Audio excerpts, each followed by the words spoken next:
What's going on, everybody? Welcome to the PurplePill Pod. We got a really special show tonight because we're going to be reviewing some content. I get a million questions a week over what is Purple Pill.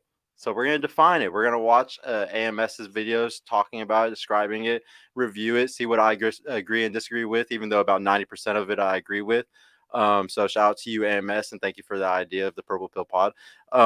But to start off, let's go ahead and I want everybody to go and check out our Instagram, please. I need more people to follow me so bad on Instagram. I need to grow that page really bad.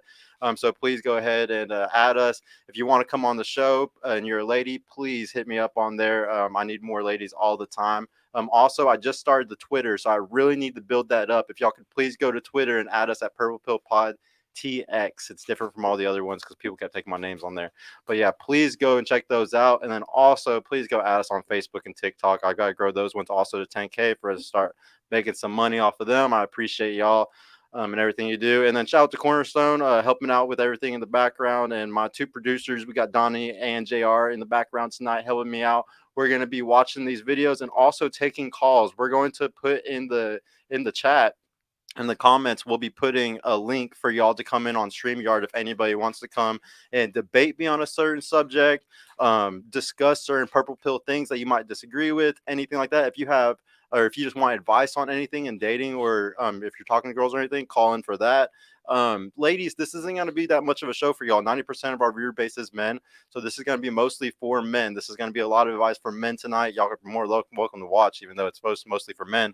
I really want the guys to get better at getting into relationships, so that's what tonight's going to be about. But yeah, please like the video, guys.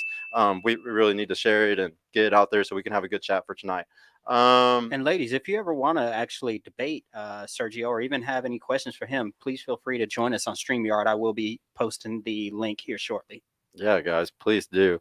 Let's go ahead and pull up the first video that we're going to check out from AMS. First one we're going to do tonight is going to be called How to Live a Happy Purple Pill Life.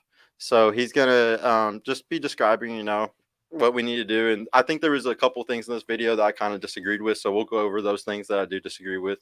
You can go ahead and start it, bro, if you want. Let's go ahead and get this going. If y'all have any issues here, hearing anything or anything like that, please let us know in the chat so we can keep up with it. What's up, fellas? So today we're here to talk about how to live a happy purple pill life. Because like I said in multiple videos, guys, most of you guys over here are going to be purple pill if you're not already purple pill. You know what? One thing I do like about this, though, is that most of you guys can honestly admit that to yourself. I like that. I'm glad I ain't got a bunch of lying-ass, wanna-be red pill motherfuckers over here. If you're purple pill, just say, hey, man, I'm purple pill. I ain't about that life. I ain't about that fucking rotation life. This is who I am.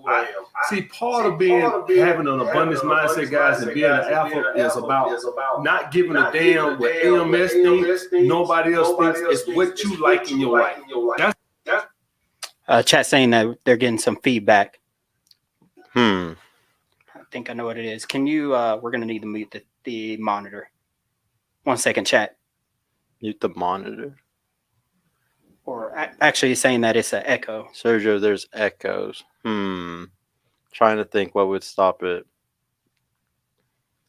Because we've never done this. Is it coming through the speaker over there? Nope. No? Do echo cancel? Oh, no, it's already checked. Uncheck it and see what happens. Let's just see what happens. All right, chat, let us know if you're still having problems here. Yeah, please let us know, guys. That's the thing. See, this is what I go say. Everything is subjective. It's about what makes you happy.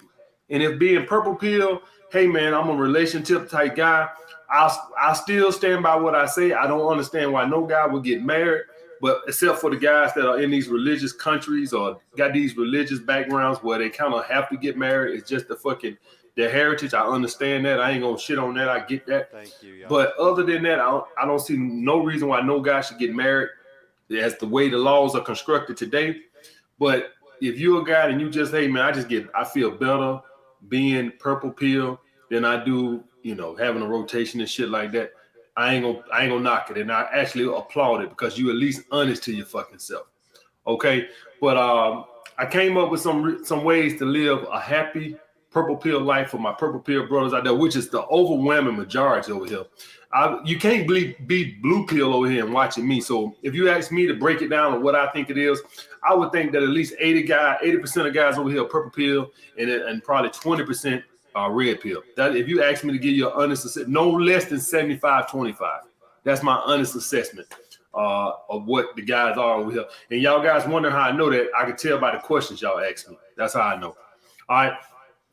But number one, guys, the number one way to live a happy purple pill life is by doing everything right in the relationship as far as you. And what I mean by that is keeping the attachment. That's what, first of all, and what I mean, the first step to that is by living a happy purple pill life, guys, is don't get with no woman that doesn't view you as an alpha male. That if you gonna get with a woman, if you're gonna be purple pill, fine, be purple pill. But do not be purple pill with a woman who views you as a beta male provider. Listen, ain't nothing wrong with dating a woman that views you as a beta male provider. Like I've told you guys over and over, we fuck them hoes too, right? If you want to think that I'm a beta male provider because I got a nice car and I dress nice, hey, that's on you. You'll find out soon enough. All right, that's on her. But I am not getting into no relationship with no woman like that. The reason being, guys, is she just doesn't have a high attraction to you personally. She has a high attraction to your stability, you being able to provide. That's what she has a high attraction to. And so therefore, the sex is not going to be on point. The intimacy is not going to be on point. And a woman who views you as a beta male provider is incapable of building an attachment to you. If she views you as a beta male provider initially, and you built it up to where she viewed you as an alpha male, then fine. But if you're in a relationship and she ain't, if you ain't built it up to where she views you as an alpha male before you get, well, it ain't gonna happen. If you already been dating her, if you get into a relationship with somebody, I'm thinking that it takes you at least 3 months before you get into a relationship. So I'm thinking at least 3 months. If you haven't built it up to where she views you as an alpha male by then, it's not going to happen. She's just not going. You can't.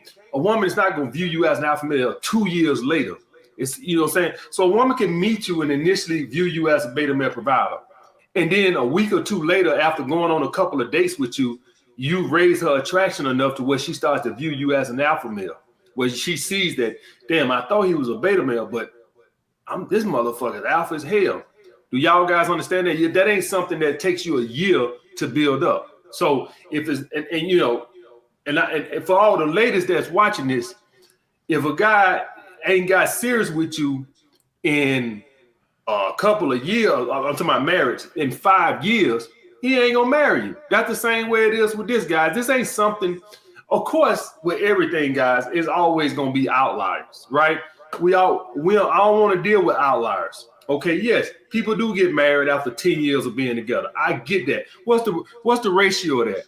All right. So yes, a woman can initially view you as a beta male, and then you date the motherfucker for 2 years. Yeah, every now and then you will get fucking lucky, and she can start viewing you as alpha male. You want to count on that shit? You want to bet your money on that shit? Okay, guys. So no, you don't want to do that. You want to go out with women who view you as an alpha male. All right. Get in a relationship with women.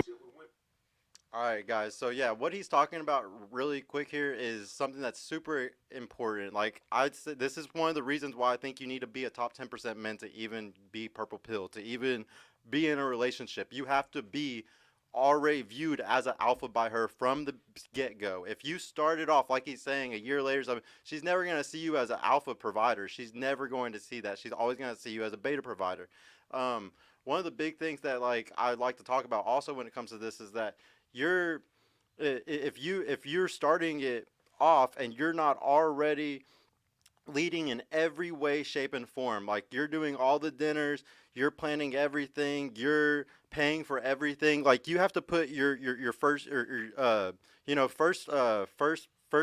can't think of what's the word, first impressions are everything. So like if you mess up on that very first impression, she's gonna see you as a beta provider forever. You can never mess up on your first impression. I learned this in business years ago. You have to put your strongest foot forward when you meet somebody first, because that's what they're going to judge you off of on your business for the rest of everything. If you don't have a nice store, if you don't have certain things set up correctly, you're going to be judged off of that very first judgment for the rest of your relationship with that person. This is why it's so important that everybody starts things correctly. And a lot of people who are scared to become purple pill, it's because they only had blue pill relationships. They never started off as purple pill. And if you started as purple pill, or if you started as a red pill, you're never going to have any of these issues that you had when you were blue pill. But yeah, that's the biggest thing, is starting things correctly from the very get-go and making sure that she has genuine desire for you. Somebody asked a question. Joshua said, do people think red pill is the same as MGTOW? I feel like they're similar but have different objectives. So ultimately different. They're definitely different. I see them as two completely separate things. Now, they both have the same red pill mentality. Like, they both know the same facts about women, but I think they're completely different because of obviously one going the other way and the other one trying to spin plates or at least date, try to talk to these women. So that I would say that they're completely different, but they're part of the same thing. It's like part of the same tree, but completely different branches. And shout out to Michael for the $1, bro. I really appreciate you. And Tiro, what's your astrology sign? Y'all are never going to get my astrology sign. You should already know that. You're never going to get it, man. Also, Sergio's volume is lower than AMS's volume was. Okay, well, thank you for turning me up, guys. They turned it up. But yeah, you can go ahead and start. And when you start it this time, put it up to 1.25 speed. I listen very well, and I think everybody else can listen at 1.25. Got you. It shouldn't be too fast. Ready to start again? Yeah. Right. Yeah, just make sure it's at 1.25. It's that settings button. You were on it, yeah. And then playback speed. 1.25. Women who view you as an alpha male. So that's the first step, because without that, the attachment won't get built. So without the attachment, you is not going to have a happy, fulfilled life. You're going to always feel like something is missing. I'm telling you right now, if you get with a woman that views you as a beta male, you ain't going to never feel that intimacy. You ain't going to never, sex is always going to feel like something that's got to be negotiated. You'll be sitting in the car and you'll be riding with her, we're going to have sex tonight. You got to ask for it. You see what I'm saying, guys? It ain't something that she ain't lusting for you. The girls I deal with, they lust for me, and you could tell that they want to be with me physically. I don't want to be with women that is like a bargain just to have sex. So the first... Yeah, guys, like she has to be exactly like he's saying, lusting for you. Like, the genuine burning desire is such a fucking huge deal. I cannot stress to y'all enough that if she doesn't treat you this way, you're completely wasting your time. I think so many guys I've done this. I've been in those relationships where you start dating girls that really don't have that burning, genuine desire for you. You're just a beta provider. And this happens so much today. There's so many guys that just get into these relationships because they're happy to have some coochie. It's ridiculous, man. Like, y'all need to seriously just stand up and just wait. And it's so easy. Honestly, it's so easy, because when you play the game correctly and you don't give any of these bitches attention, except for the ones that give you a shit ton of attention first, it's the easiest game ever. It's so obvious that you're gonna win it, but it's like everybody's playing this game where they're giving too much and they're not getting anything in return. The biggest thing about not being a beta provider, the way to be the alpha provider, is she has to give to you first. She has to give everything first. She has to show her love first. She has to show that that she's giving you time and attention first. She has to show everything first. And then you give back once she has given you a sufficient amount to prove her worthiness. A lot of y'all give to women without getting anything in return, and that is simping. That is a true simp. Whereas you can be a pimp. You can literally have tons of women, especially when you're dating. If you do it correctly, you can have tons of women that you're dating and you're not giving anything to, and they're fighting for your validation constantly. They're constantly trying to get your validation and get you to give them more attention. And that's how you're going to find which one is really down for you. The ones that keep doing it, even after you pulling back over and over again, you'll find out really quick who's going to give you validation and who isn't. But yeah, go ahead and start again, man. Or wait, is there a message? Oh, JR, dude, what's up, bro? Thank you so much for pulling up. Everybody go sub to Lapeef also. Almost 5K subs. Yeah, we are almost there, man. The first thing, guys, by doing everything right, get with a woman that views you as an alpha male. That way you can build an attachment. Being with a woman that's not attached to you, and when I say attached, guys, that basically means that she's in love, which means she's in love with chasing your validation, or she's in love with the way you make her feel. I don't believe in love as in a sense of somebody actually loving you as a person. And how I think of love, I think people only love how somebody make them feel. Family members, aside. Family love you unconditionally, yes. But somebody in the opposite sex, they only love the way you make them feel. And I say that because if you start making them feel like that, they don't love you no more. So what happened to love? I thought you loved me. No matter what you do to your mom, you can go kill a bus full of kids. Your mom's still gonna love you. She might be disappointed in you, but she's still gonna love you. Okay, guys. So that's the difference. A girl you dating, you do some shit like that, she out of there. So she don't really love you. She just love what you. If she loves you as a beta male provider, she loves what you can provide. If she loves you as an alpha male, she loves how you make her feel. Okay, guys. But that's the first thing. Number 2, be financially stable. Hypergamy aside, guys, women are emotional creatures. And when things are not stable, they lose their fucking mind. Hypergamy aside, let's not even talk about.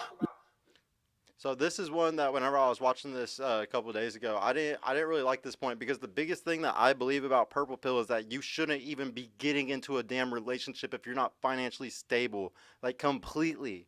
Like, this is why I preach all the time. You have to be a top 10% man. You got to be in the top. You got to be making 100, 150K a year, because you can't have no issues at all. Like, this is the problem today, is that the second that you have an issue and you can't fix it, you're emasculated. You're expected as a man to be able to take care of any fucking issue that comes up between you, the family, anything. You got to take care of all of it. And if you're instantly emasculated the second that you can't solve a problem. So this is something that, like, you'll see on this part. I might disagree on some more stuff with him, but but I understand why he says it this way, because most of his audience is normal people. Most people who become Purple Pill are probably normal people, like that make 50 to 60, 70, 80K a year. So I get why he gives advice in this way, because there are normal Purple Pillars. There are normal people, but this is where me and him kind of differ, where I think that a guy can't be a Purple Pillar. Like, it's physically impossible. She's gonna leave you, like he talks about here soon. Something financial issue is gonna happen, and she's gonna want to walk away. There's a ton of reasons why I think that you have to wait until the 100 or 150K period for you to ever become a Purple Pill guy. But we'll see what else he says about this part. Let's say she views you as an alpha male. But when when it's instability, as far as we might be fucking evicted out of our fucking apartment or our house, that causes women to act emotionally out. They can't handle it. That's why when you guys act emotional, that's why it sends them over the edge or put them in their masculine energy, because women already have enough emotional bullshit going on as is. So when you ain't financially stable, I'm telling you, it is going to cause an issue. So if you're a Purple Pill guy and you want to get in a relationship, make sure listen, know what I said. I ain't say have your finances. I said be financially stable. What's the difference? What I teach you guys all the time. When I say build that foundation, skill, education, this is what causes stability. This is why I tell you guys, all you guys that's in high school right now, this is why I don't want you trying to go and, start your own business. You're going to be unstable. I want you to get that foundation. YouTube, all this bullshit aside, at the end of the day, I still got my knowledge as a trainer. I still got my certifications as a trainer. I can go take my ass back to the gym and get back to grinding and making $150,000 a year in the fucking gym right now. And I know that in the back of my head, I have that stability. It's there for life. If you got a fucking master's degree or something like that, or a master's degree in something that's worthwhile, like a STEM field or something, or a skill, electrician or something like that, you have that backbone. You have that ground, that foundation. You have something to stand on. If you're somebody, you went and got a bullshit job fresh out of high school, you look up somebody got you a job at a factory. Let's say the factory job pays well. Let's say the factory job pays 75 to 100 grand a year, right? So that's a good job. But you ain't got that foundation. This can cause instability. What if the job lays you off? What's the chances that you get a job like that again? Because you don't got that foundation. You have to have something to fall back on. When you got that skill or education, you always got something to fall back on. When you use nepotism or a friend got you a fucking job or something like that, when that job goes, you unstable. You need stability. You can go anywhere. If you got a fucking welding degree, a welding skill trade, you can go any fucking well. So if you lose your job, yeah, but I still got this knowledge. I still am certified as a welder, so I can go any fucking well. So that's why I want you guys, if you're financially stable, not by finance, you can be doing good financially, but when you ain't stable, it can change. When you got stability, when you got something that's rock solid that you standing on, even if that goes, you got this over here. I got this knowledge. I can go get it somewhere else. Not some shit somebody hook you up with. All right, so make sure you're fucking stable, financially stable, something you can fall back on. Number 3, only get into a relationship with a woman you got a high attraction to. I'm gonna tell y'all guys something right now. If I go out with a woman, and I tell you guys to maintain the sexual charisma in a relationship, this is gonna keep the. Yeah, this is a really big deal. Making sure that you're actually attracted to them. This has happened to me a couple of times in my life where I got into serious relationships with girls that I wasn't 1,000% attracted to, and it was just a complete waste of time. This is actually huge. I feel like because as we know, guys get tired of pussy. Like it's a very known thing. Like we all know that this happens. So the only way to combat that is having the most beautiful girl that you can get. And because and like and he'll preach this too. When he preaches, if you're gonna be purple pill, you need to be 1,000% purple pill and good at it. Like don't be spinning plates. Be a good relationship. Like later on in the video, he also talks about curfews and stuff like that. Everything is equal. It's not that like, oh, the guy has all these advantages, the woman doesn't know. Purple pill isn't about that. It is about y'all working as a team to get to the best place. And sometimes that means you sacrifice some things and she's gonna sacrifice some shit. That's how it works. Like that is a relationship. Is both people are going to have to sacrifice. That's how it's always going to be. What did somebody say? My question is why a man should try full ladies request. I don't really know what you're saying. Yeah, I'm not understanding that. What's the other one say? Have you seen any lady having her made? No, I don't really understand what you're saying, man. If you could send that again in a different way, Jose. Or I'll be pasting the chat. So you can join the video stream if you like to call in. Yeah, if you want to call in, you can go ahead and post in if you want, man. I don't care if somebody calls in the middle of the show. Yeah, we're going to put it up for y'all.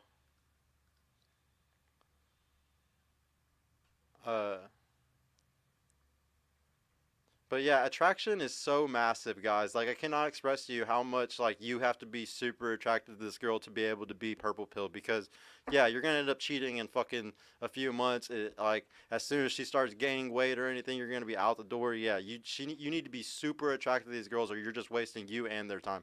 Sergio, what's your opinion on cold approach? Is the ROI worth it? It is so worth it. So my biggest thing is cold approach. I say not to use dating apps. I don't use any dating apps. I'm all natural, all organic.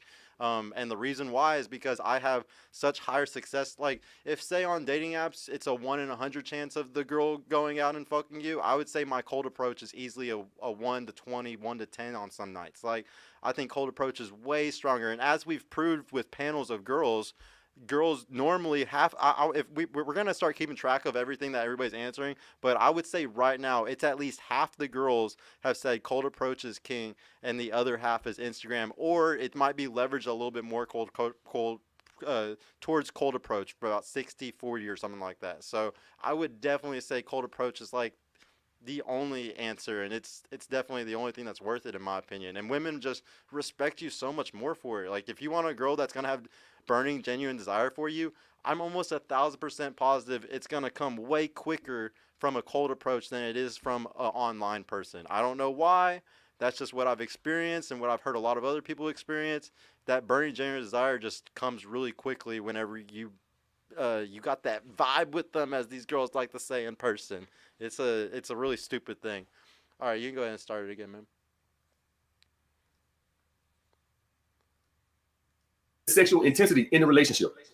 When you with a woman that you view as a 7, probably even an 8, you don't have that same sexual energy as you are with a woman that you view as a 9 or a 10. When you with a woman that you got a high attraction to, she do something to you physically that just puts you into that sexual energy. Now, if you ain't a high value male and you get with a 9 or 10, you're gonna be sitting there acting like a beta because you're gonna feel like you're lucky. You're gonna be sitting there validating her and telling her how beautiful she is because you don't feel like you're on her level. So you're gonna start kissing her ass. I'm taking this from the aspect that you're a high value male that thinks that, you know what, she's lucky to be with me. Okay, so I'm taking it from that aspect because I know some of you guys get with 9s and 10s and you get nervous because you think she's out your league and I got lucky and I don't want to fuck this shit up. But I'm taking this from, you really believe in your heart you deserve her. So taking it from that aspect right there. Guys, I don't care how hot a fucking girl is. You need to always see yourself as the fucking 10. Like, I do not care what she looks like. I don't care at all. She can be the most beautiful girl in the world, and I can be this skinny dork that doesn't go to the gym. I still think I'm better than her in every way. And when you do that, when you have that confidence, that's going to speak volumes. That is what gets these girls more attracted to you, is whenever you're humbling them. You got to humble these bitches and make them realize that you ain't hot shit. I'm the prize. You're not the fucking prize. And like he's saying right here, if you have to be a true alpha male to be able to do stuff like this. You really can't as a beta. If you're a male provider, you're gonna get completely fucked if you try to do any of this stuff. You need to be completely in your frame of thinking you're the best. When you go out to dinner with any of these girls, you're the fucking prize and they're fighting for you. And like I can't express to you how many dates I've had where they completely ended how I wanted because I walked into it with that mentality of I'm hot shit. I'm the one who's running this. This is how it is. And like the thing is that might turn some girls off. Like they might be like, oh, he's so cocky. He's so confident. This is nasty. But the ones that are really down for you, that have genuine desire for you, they're going to fucking love it. So it just seals the deal whenever it's like that. And then, yeah, you can go ahead and start it. Yeah, everybody just click the link if you want to join into the live stream, if you want to debate, or if you have any questions for me. When you with a woman that you view as a 9 or 10 and you're a high value male, they put that sexual charge into you. They make you want to do that for fucking that spring out that sexual charisma. When you with that 7, you're like, girl, bring me that goddamn shirt out the closet. But when you with that 9 or 10, you're like, hey baby, when you get a chance, give me that shirt out the closet. Your whole pitch of voice changed. You just talk to her different. And when you with that 7 or even that 8, you talk to her like she's your brother. She don't bring it at you. But when you with that 9 or 10, hey baby, why don't you bring Dad a glass of water? You don't talk like that to a 9 or 7. She just don't do it. So if you're gonna get in these relationships, not only do you want to make sure she views you as an alpha male, you want to make sure you have a high attraction to her. In other words, no selling. Now, this is the thing, because I know y'all seen the video. I said qualities I would have to have if I was to go purple pill. The thing is, you can't let those good qualities just block you out from the looks. So you might think like she got a good job, we got a good conversation, and she's sexy enough, and you start to think to yourself, she got so much of the good other shit that I'm not that crazy attracted to her, but she's still a good catch, guys. That can't compensate with men. That might work for women, but with us, you have to see her as a 9 or a 10 if you're gonna get in a relationship. This gonna be the only pussy you're gonna be getting. I'm taking this from the aspect that you're not gonna be cheating. If you're gonna cheat, man, why the fuck get in a relationship? Just stay ready. Yeah. So like, this is another thing. So this is what makes it hard. And like, he's talked about this on some other videos I've watched, where it's like you're trying to find a fucking unicorn. You're trying to find a girl that's pretty enough that you're okay with fucking her, for a long time, but at the same time, she also has to have burning genuine desire for you, and she has to bring something to the table, whether that's cooking, cleaning, or whatever she's trying to be complimentary with in your life. So that's what makes it really hard, and that's why it's like trying to find a unicorn sometimes. I don't think it's like finding a unicorn. What I like to say is that if you're a guy today, an average guy, you gotta talk to 10,000 girls. Like, if you got a 1 in 100 chance of the girl fucking you and having burning genuine desire for you, and then there's fucking a 1 to 10 chance or a 1 to 100 chance that she's even worthy of a relationship, like she's even actually like a good relationship material, yeah, man, you're fucking with unicorns. So if anybody that's trying to rush into being purple pill or rush into this, it took me years before I found a girl that I would consider unicorn material, so if there's anybody that's trying to rush any of this or trying to like find somebody soon, you need to go ahead and realize this is going to be a long journey of you trying to find somebody. You need to start talking to 10,000 fucking girls, because if you haven't already talked to like half of that, you're really screwed. You need to start talking a lot more. Go ahead and start again. Red pill and get your rotation on. If you're gonna go purple pill, do the shit right. God damn. If you're gonna sit over here and you're gonna say I'm purple pill and then you're gonna cheat, come on, man. If you're gonna do the shit right. So if you're gonna be purple pill and you're gonna say you're gonna be purple pill, well, goddamn it, be an honest purple pill. God damn. So if you're gonna do the relationship, do it right. So taking that from the aspect, this is gonna be the only woman you're gonna sleep with. Think about this now. It's gonna be the only woman you sleep. You gotta think down the road, 3 months, 4 months. Of course, anybody can sleep with anything. I can fuck a 5 or 6 one time. But what about next week? I don't want to fuck the ugly motherfucker. So y'all guys see what I'm saying? So if you're gonna be in a relationship, you're gonna go purple pill, make sure it's a woman you got a high attraction to. Listen, guys, if you're gonna go purple pill, no compromising. Nothing. On everything. Everything has to be on par. No compromising, especially with looks. Because if you don't bring the sexual charisma to the relationship is gonna start to take on more of a friendly vibe. And then now you're gonna have to worry about her cheating on you. Because see, this is the thing. If you don't bring that sexual charisma, you're gonna lose the attachment. She's gonna lose attraction, and now she's gonna stop viewing you as a beta male, and now she will go get an alpha that has that. Do y'all guys grasp what I'm saying? That's how that fucking works. If you do not bring that sexual charisma to the relationship, if you lose that and it starts to feel this friendly ass vibe, it don't got this sexual vibe, and y'all know what the fuck I'm talking about. Y'all know the vibe I'm talking about. Y'all know that vibe y'all have with some women to where you got this friendly ass vibe over here where it seems like you're dating your cousin.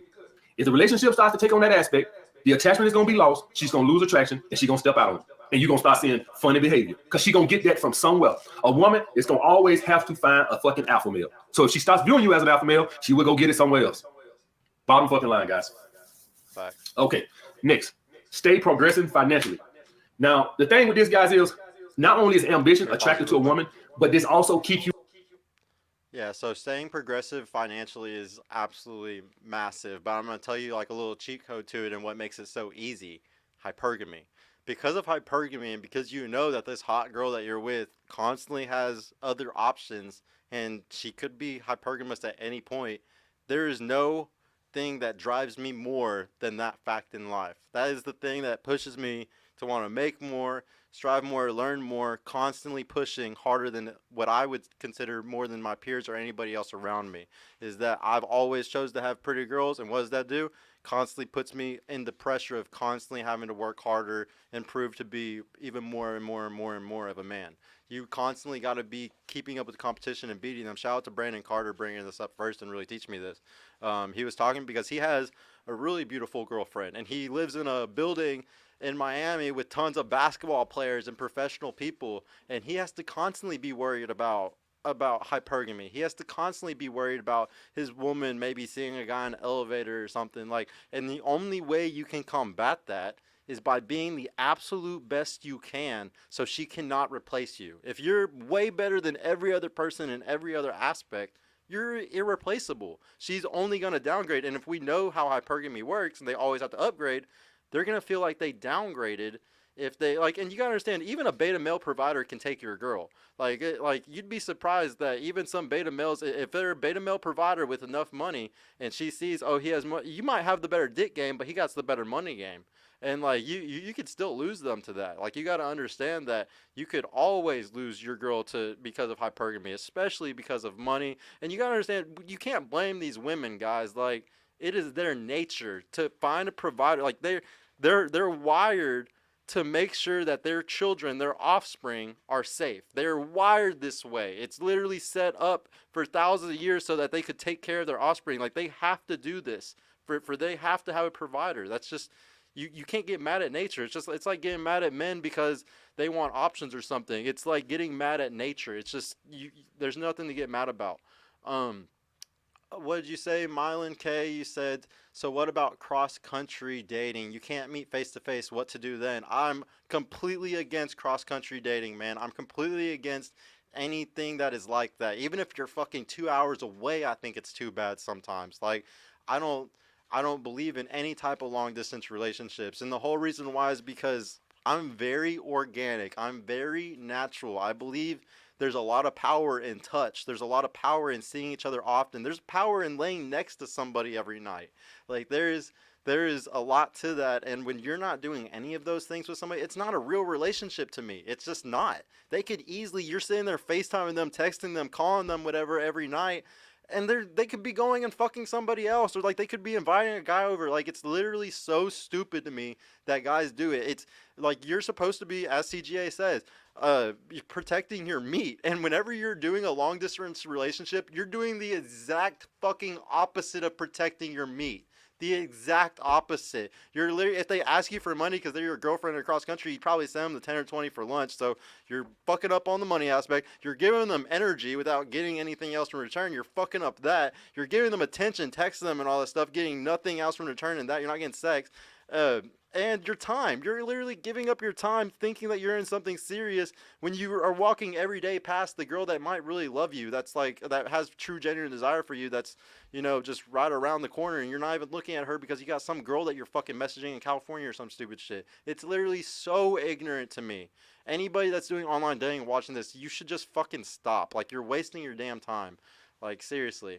Yeah, and she's getting that attention from somebody else, bro. Yeah, dude, you're losing your meat so hard doing that shit, man. Go give it to somebody that's actually worth it. You can go ahead and start the video. You own your fucking purpose. So if you're gonna be, what happens when we get in relationships, guys? What happens? We get off our purpose and we start gravitating towards the woman. If you stay progressing financially, just by chance, this is gonna keep you on your purpose and keep you unavailable enough.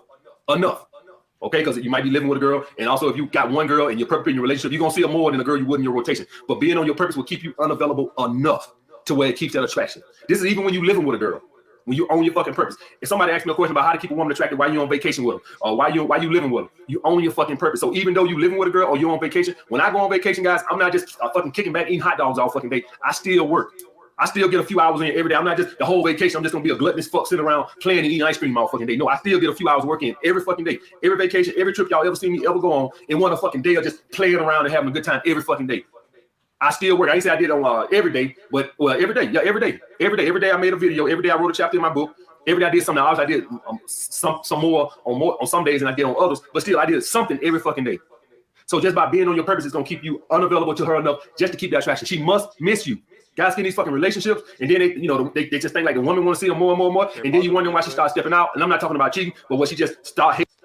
This goes into something else, guys. You shouldn't even be trying to fucking date if you don't have your purpose. This is something that I see all the time where people are super confused with their life and they don't even know what their purpose is or how to constantly grind. Like, you think about how many people are just happy with their little job and they go to their job and then they come home and they play video games or they watch TV or something like that. Like, you shouldn't even be trying to get into a relationship if you're doing anything like that. You're not even close to your purpose. And women do not respect men that aren't on their purpose. It's just a fucking fact. It's a really sad thing. You can't ever relax as a man. You can't ever fucking chill. There's no such thing as that. As a man, you can't. You have to constantly be building and moving forward on your purpose. And a lot of people, you haven't even found your purpose yet in life.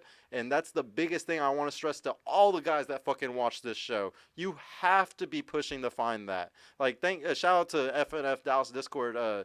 But like everybody in there, we are all on our purpose. Anybody that wants to join, also please hit up Rod Eric in the chat, or add him on Instagram so you can come into our Discord. But yeah, you need to find a group of men also that are all on their purpose like ours is. So you're all pushing each other constantly.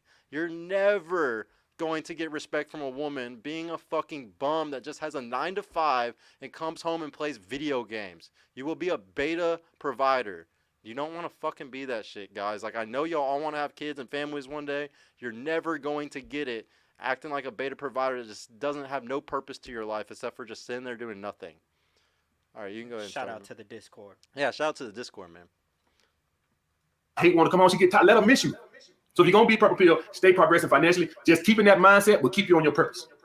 So just stay progressing financially. Women like to see it too. At the end of the day, hypergamy is a real fucking thing. So whether a woman views you as an alpha male, beta male, don't really fucking matter. Hypergamy is a real fucking thing. And if any of you guys know what the fuck I'm talking about, just think about this here. How many times you been in a relationship and a woman asks you, oh, how that job interview go? Hey, did you start a new business yet? How the new business plan go? Because that hypergamy nature's eating their ass up. They got to fucking see that you fucking progress. And they just can't fucking help it. When I was writing my fucking books, every girl I was dating, how the book coming? How the book coming? It's going okay? Every fucking time I saw them, how the book coming? Bitch, the book coming. God damn. That hypergamy just eating their ass up. You ready to sell it? Every fucking day. Well, I won't say every fucking day, but they ask an awful fucking lot. So the point being, guys, hypergamy is a real fucking thing. Stay progressive. Number 5, stay your ass in shape. Don't get that fucking relationship chills going on. Guys, women are visual also. So unless you want. Obviously, y'all know this is one of the Purple Pill things that I'm not 100% with him on. But once again, think about who he's talking to. He's talking to all of the normal people on YouTube. Like, a lot of his viewers are normal people. And I agree with him. If you are normal, you need to elevate certain stats as much as you can, or say like you're 5'7" or 5'8", or like you're lacking in certain things, or say like your income's still low. Yes, you need to look to make up for certain things. I completely agree with them. You do need to go to the gym if you're one of those guys. But I personally think that if you're that guy that makes 50, 75K a year, I don't think you should even be trying to date. Now, can you be purple? Like, can you be Purple Pill and date and, make 75K a year and go to the gym? Yes, you can, but I think you're going to be emasculated at some fucking point by the financial system. It's a matter of fucking time. Something's going to happen. That it's whether she's going to want something or there's going to be some type of financial provision thing that's going to come up and you're not going to be able to do it. And when you do, you're going to be instantly fucking emasculated. And it doesn't matter how muscly or cool you look or anything. You're still going to be emasculated and looked at different, and you could be replaced by the beta bucks, dude. You literally can be like those beta providers can literally pull girls all the time if they got enough money to do it. So you can do this. I totally agree that you can work out and you can still try to be in relationships, but personally, I'm going to always tell y'all, don't fucking do this. Wait until you're making 100 to 150K a year and then try to be Purple Pill. And if you want to have the muscles too, fucking do it. I don't care. Do the muscles too. I don't think it's necessary once you're a true provider. I don't think it is necessary at all. I think that women will, especially if you're good with a gun or you can still protect in other ways, which there's plenty of ways that you can still protect without it. Do we got any other chats? Beta provider.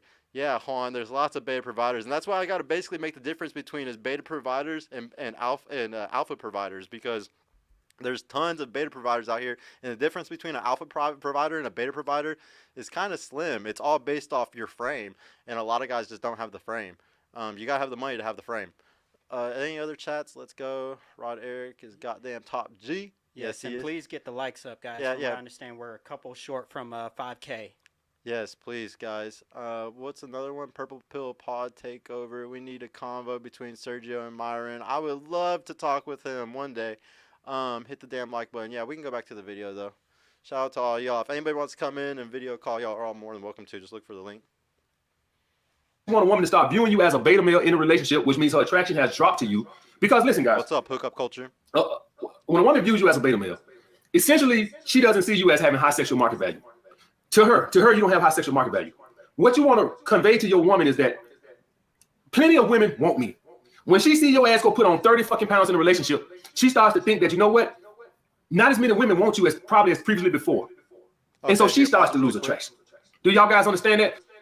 Okay, so this is where it goes hand in hand with what I always talk about with Michael Sartain's thing. So I would not probably have the opinion I have about this if it wasn't for the fact that I have Michael Sartain's method of talking to girls and having a big network of women. So because I've always had a big network of women, I don't have to worry about the gym stuff, because my woman, it's just like how he's saying right now, you always want to be in the gym as that guy, because it's going to keep the woman always being worried that other women might want to take you. But for me, I haven't had to use the gym because of my network of women. Because of my network of women, I can still have that leverage. My woman still constantly has to be worried about another woman trying to take me because of my network of women. This is where, like, I'm kind of blending something with AMS and something with Michael Sartain to kind of create like a whole different purple pod thing that men might be able to do if you're a top 10% guy and you have a solid network of women. This is why I'm gonna be posting MOA mentoring in the description after the show. Y'all gotta check that shit out, and y'all gotta try to start these networks of women. You get so much leverage from it, guys. And if you're one of the guys like me and you hate the gym, it's the best thing for you, because that's the only way you're going to get leverage with your girlfriend. It's the only way that you're ever going to have her chasing your validation instead of you having to chase her, or you having that what's the word? The abundance mindset. You're never going to have an abundance mindset if you don't have a network of women while you're in your relationship. And then just a note on that, I have a network of women, but it's not like I message them all the time and I'm stuck up their ass. Like, my girl still completely respects our relationship and understands what I have, and understands that all those girls are just my friends, and they're there for business. They're business associates. That's what I consider all of them. They're all good friends and acquaintances, but it's really for if we ever have business things, that's what they're there for. And we actually got somebody in the waiting room right now that wants to join the room. We got Laura Ruda. Oh yeah. Yeah, let's go ahead. So yeah, let's bring him in, because he's actually a purple pillar, I think. So yeah, like let's have his opinion on something. What's up, Lord Ruda? Yeah, what's good? What's can you up, guys hear dude? me? It's been a minute. I haven't seen you in a while. Can you talk really quick so we can see if we can hear you perfectly? Yeah, can you hear me? Yeah, we can hear you. Chat. Okay, Can okay, y'all okay, hear? good. I Can y'all just hear want to him make fine? sure. Yeah, I feel like I definitely made that transition, especially recently. Here, let me mute my shit. We could go back and forth on this, but I feel like you could have your cake to a certain degree and eat it too, as far as being in a relationship with a woman, as long as you don't give into it 100%. I think the issue with a lot of men is that they find a girl and they automatically drop any type of resemblance of themselves. And I feel No, like if dude, you like, yeah, that's very true, bro. Is like guys lose their identity super fucking fast. So I want to ask you about that. Since you went into a relationship, I want to know, if you're okay with talking about this, like some of the stuff that we've talked about from the past. Is that okay? yeah, no, I'm completely fine with that. Okay, well, so like, I know that this girl that you're with now, you were with her previously. Mm. So previously you might not had been red pill, but now that you're coming back to it red pill, is it still possible to start it again, but under the red pill mentality? That's something that I'm curious about personally myself. I didn't even know how that works. Well, it all depends honestly on the girl. That's just number one as it is. And also two, how you guys ended the relationship. I mean, like I don't want to go into too much detail, I guess, but let's just say that the power I left having the stronger power dynamic within the relationship, and I also did a lot of fucked up things as well. I'll admit that too.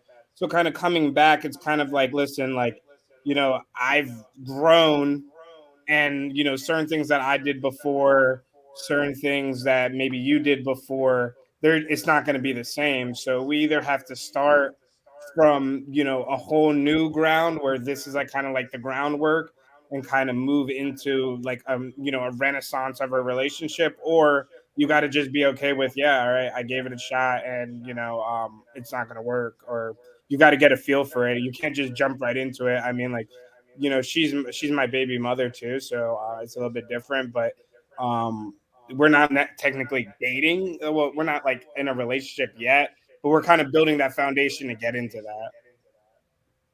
Okay. Oh man, like that's I'm just so happy for you. If everybody doesn't know, Lloyd was one of the first people that I was having a lot of heavy purple pill talks with before even the show was started, and he was one of my first people that really took a lot of advice and ran with it. And I could tell by just all your pictures, man. You've been way you just seem like you're really happy right now, bro.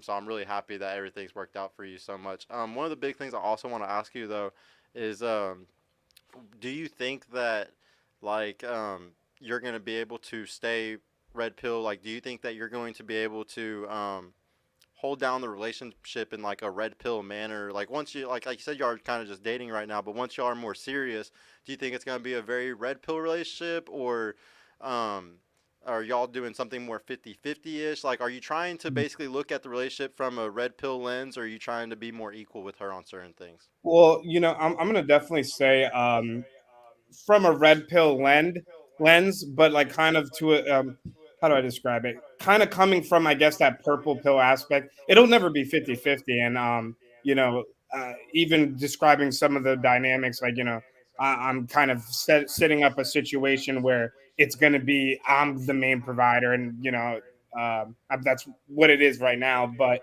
this is the thing.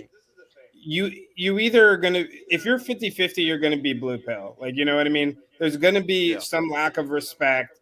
There's gonna be some oh, maybe I could be with someone else that can offer more. I truly believe that it has to be some sort of a 70 30, 80-20 split. But this is what I mean about that type of split.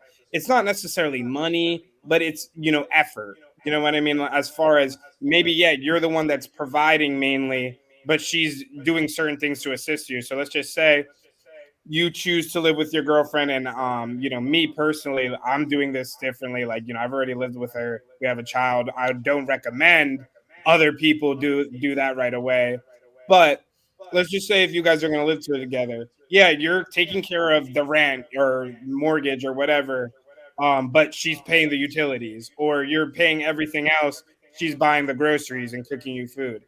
Like, there's Yeah. there's other, it doesn't necessarily have to be monetary, it could be other factors that she's assisting. And I also will argue, doing 100% of the things, or taking care of your girl 100%, is, in my opinion, a little bit blue pill. I don't know how you feel about that, but it's Well, it's never 100%. Like you can be. I think as a man you can be 100% financially, but if you're 100% financially, like say I'm buying her every little thing that she's asking for, groceries, all of it, I'm paying all the bills and everything. I'm doing that, but she's doing a whole hell of a lot in return. a whole hell of a lot. Like she's cooking, she's cleaning, she's doing the laundry. Like everything has to be equal, and that's what makes it so hard to be purple pill. Is because we're also we're all trying to figure out what is equality. You know, and that's why it's so good for the man to be red pilled or to start it off as a red pill relationship. Because if you are controlling what is equal and what's not, then it's more than likely going to be equal. Like, don't get me wrong, women might be able to decide what's equal and what isn't, but I think that if you're in the leadership role and the woman respects you in your leadership role, then she's always going to take your it's always the 51%. You're the 51%. You have the final say in things. So if you're like, okay, I think it's fair, like say like I tell my girl, if I'm paying for all this stuff, I only think it's fair if you do this, this, this, and this, and she's either gonna agree or she's gone. It's a boundary, it's a border, and you're either, you know, you're on this side and that's exactly what we are and what we're gonna do, or it's not gonna happen. And it just always needs to be that way. I just think it always needs to be your decision how things are done, whether that's the 75-25 thing, like you being like, I'm gonna pay the rent, she's gonna pay the utilities or whatever it is. I just think that you need to be making the final say. Like she can't be like, oh, I don't think that's fair, I'm gonna pay the utilities and you're gonna do all the groceries in the house. You know, like I think that the man just needs to decide what's fair, because I think sometimes the woman isn't gonna decide what's truly fair. I don't know why. I just don't think they're gonna choose the truly fair answer. But I think a man has a better way of equating, is this enough work compared to the money that I'm spending in this? Is she putting a lot of work in the household compared to this dollar amount that I'm spending? And that's like, that's the hard thing to compare. That's what every household has huge difficulty with today, is trying to figure out what is fair. And that's why I like just me paying for everything, because then I just get to equate what her work is. How good is her work? And then I get to say, if I've spent, you know, $500 a week, or say like $2,000 a month, she would have to work a shit ton to be equal to $2,000 a month, because that's a lot of work, right?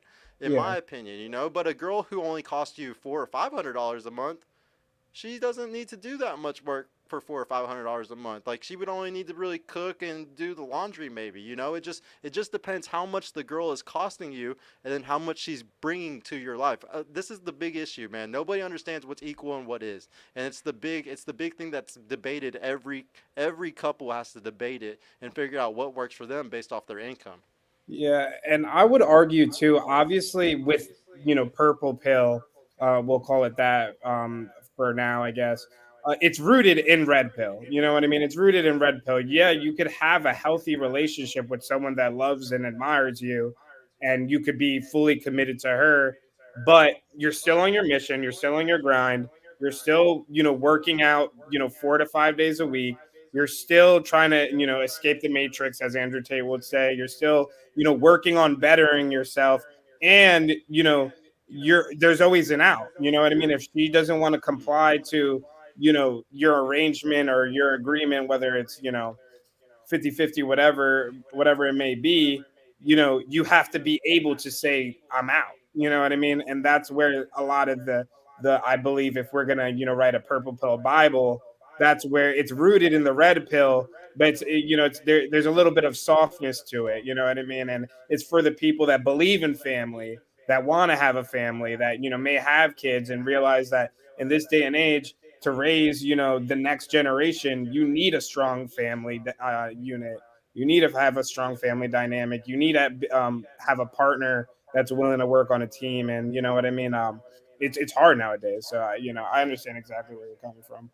Yeah, dude, I completely agree with you. And yeah, like if there was ever a Bible written on this thing, we'd have to have AMS making most of it, because this motherfucker is Yeah, on point with the purple yeah. pill shit, man. He literally knows it. Just wait, like I don't know if we'll be able to get through all the videos tonight, but some of the shit he says is so on point. Like especially like I remember when you first got in a relationship, I was telling you, if you do it right. Do it perfect. Be the best boyfriend you can be, in every aspect. And that's what AMS says too. He says, if you're gonna do it, don't fucking cheat. Don't be like he actually calls guys that do that like try to force girls into being in relationships, but he still wants to spin plates. He says that they're just cock blocking because they're literally just like cock blocking their girl from getting other dudes while he's fucking getting other girls. And like I really agree with him on that. Like if you're gonna do it, if you're gonna be purple pill, fucking do it right. You know, do it the best you can. And props to you, bro, for going and literally doing that. Like literally going and doing it all right. I'm really proud of you, bro. Like every time I see pictures of your story or anything, every fucking time I get this big warm feeling in my heart because I know that you're so happy now and like I love seeing with you with your kid, bro. It looks awesome, and that's another thing that I want to teach guys that watch the show so much. Especially, I don't know how many single fathers watch YouTube, but I want a lot of them to, you know, do what you're doing. Like, make sure the family unit is doing well because, like you said, it's harder now than ever to raise kids. Like, and you really got to work harder than ever, especially if you got a girl with genuine desire for you, like your girl. You know, it's totally worth it, man. Yeah, exactly. And you know, obviously, I want to give some spotlight to some other people that might want to jump on. So I'm gonna say what's up, Savage, what's up, Rod Eric, that's the God. Everyone else in FNF, shout out FNF Dallas, obviously. You know, I'm gonna be back. I'm like I said, I'm making moves even now. Like to be honest, I jumped on YouTube, I saw you were live, and I was like, I got to do shit, but I'm gonna hop on to say what's up to the boys. So.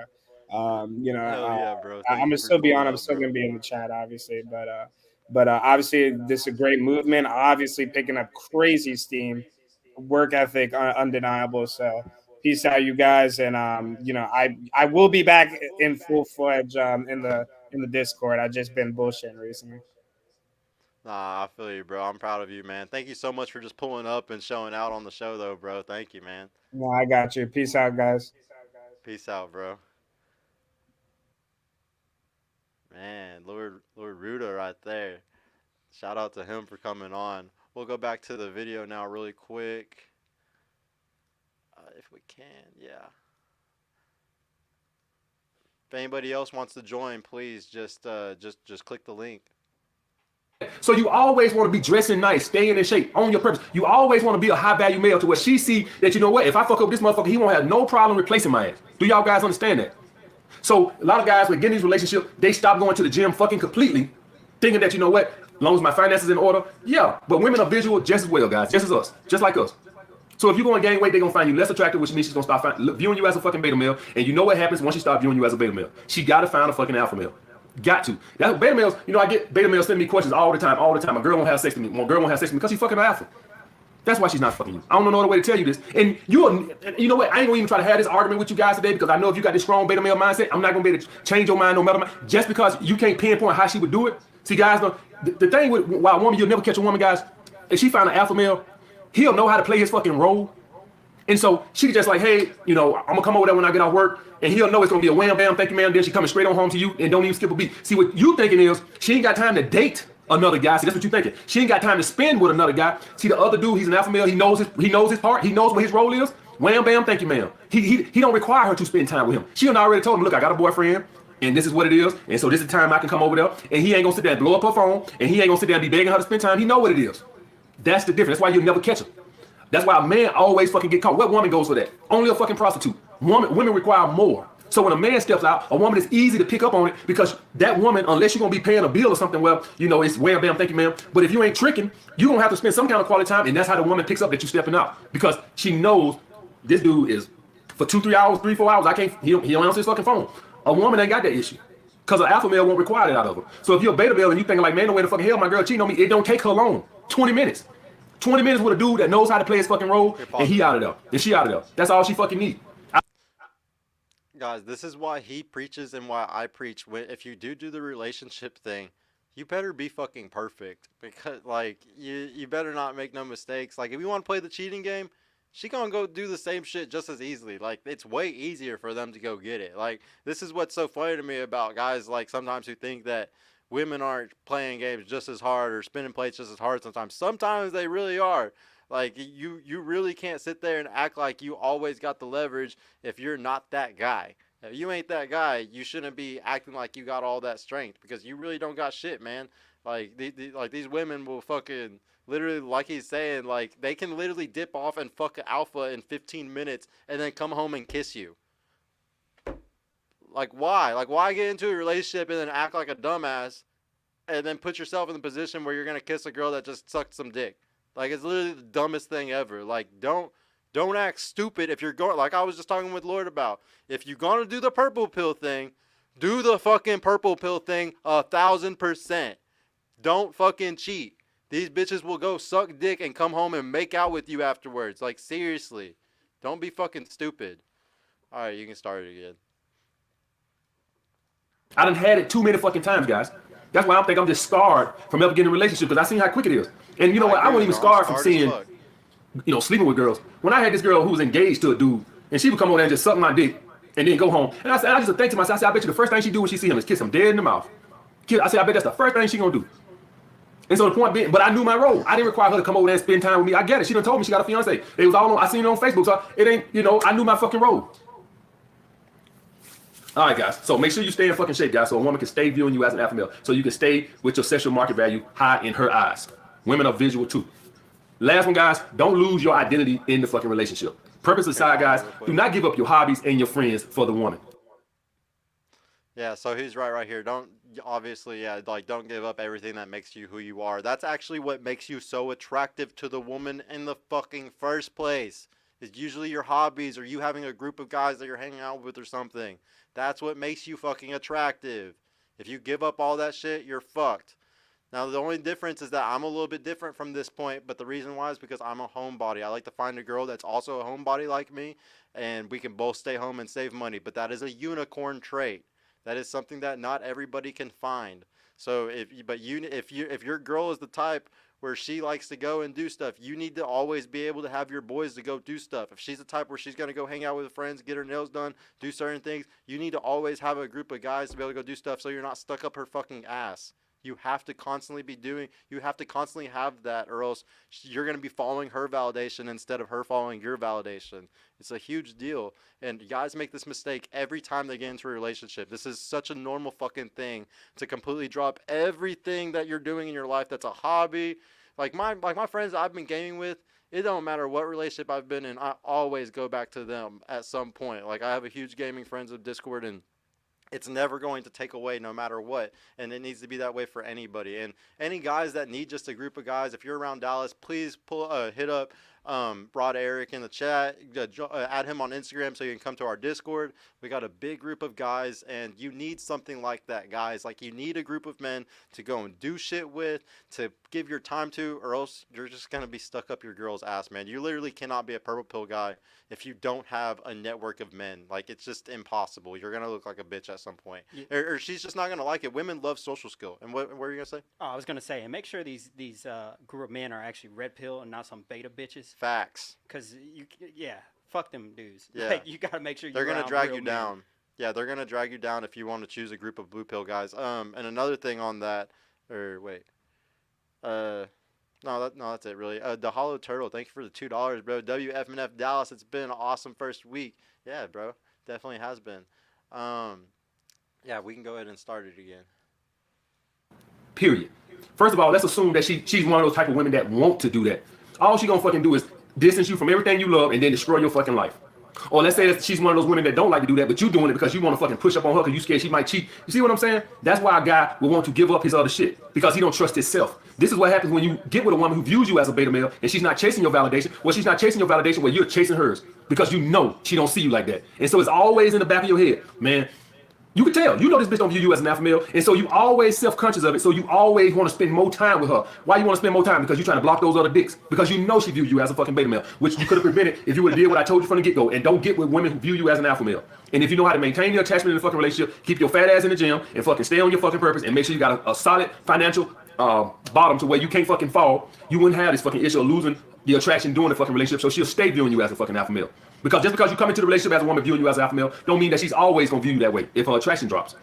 So make sure you don't lose who you are. Stay on your hobbies. Stay hanging with your fucking friends, guys. See, so many guys just give up a whole fucking identity to just fucking, I don't want to say be with a woman. What they essentially are doing, guys, they are cock blocking alphas. That's what they're doing. When you see guys that want to spend all this time with women, it ain't that they so infatuated with spending time with women, because let's just be honest, women are difficult. And if a woman views you as a beta male, she's even more difficult. So it's not that you're so in love with spending time with her. You fucking cock blocking. That's what you're doing. All right, guys. MS, always on point, man. All right, if anybody has any questions about that video, just post it in chat and we'll talk about it some more. But we can go ahead and go to the other video, I think, if nobody else is going to pull up. Yeah, for sure. I'm pasting the link in the chat again. So if you want to come and join the show and talk with Sergio, definitely click the link and join us. Yeah, if there's any ladies, I really would love to have a lady come on and argue with me, come disagree with me with some stuff. The next video we're gonna do this time, guys, this is gonna be the good and bad things, the pros and cons to being purple pill. And this is a really good video because he brings up some really negative stuff, some stuff that a lot of guys are not gonna want to hear, but we need to talk about it. It's things that are very serious in purple pill that it's hard to work through, I guess you could say.